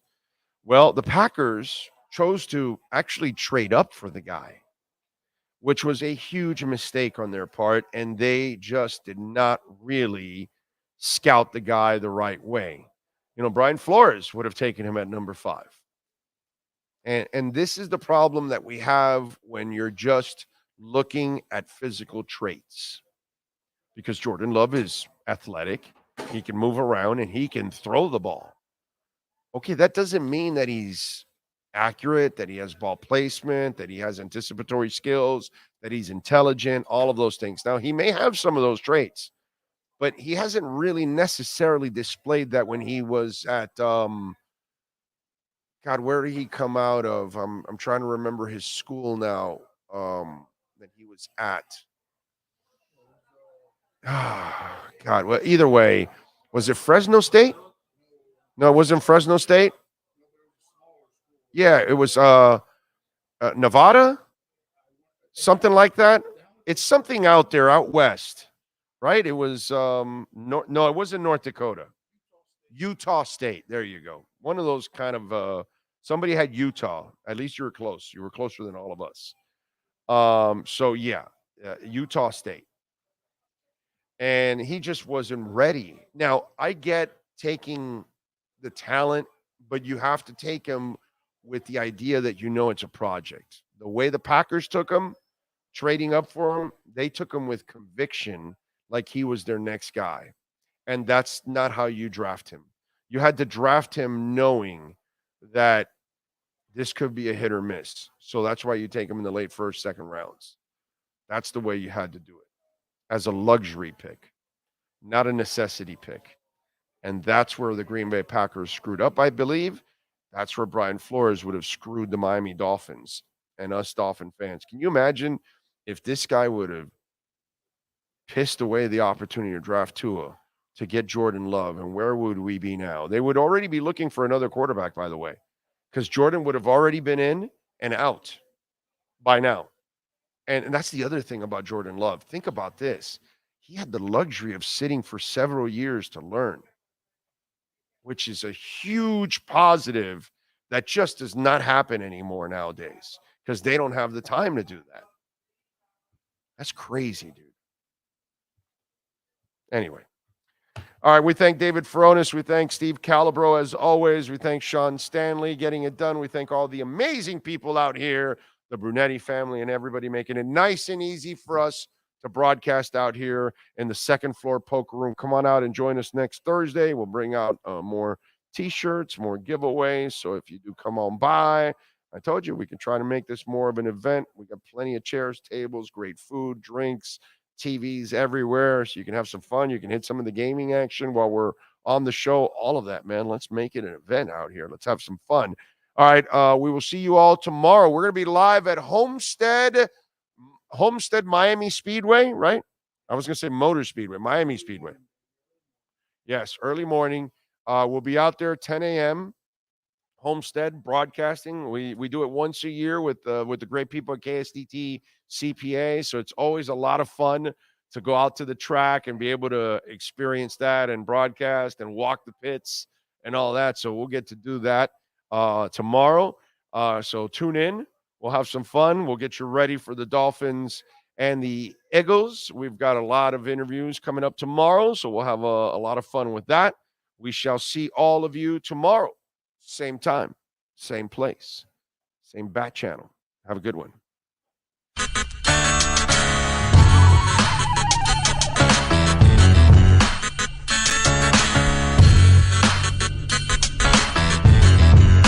This is the Big O Show.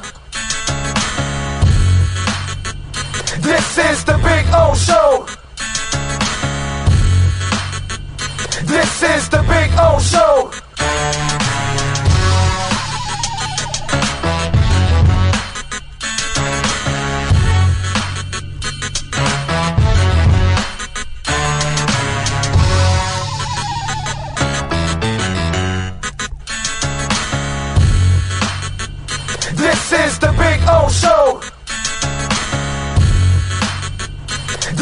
the Big O Show.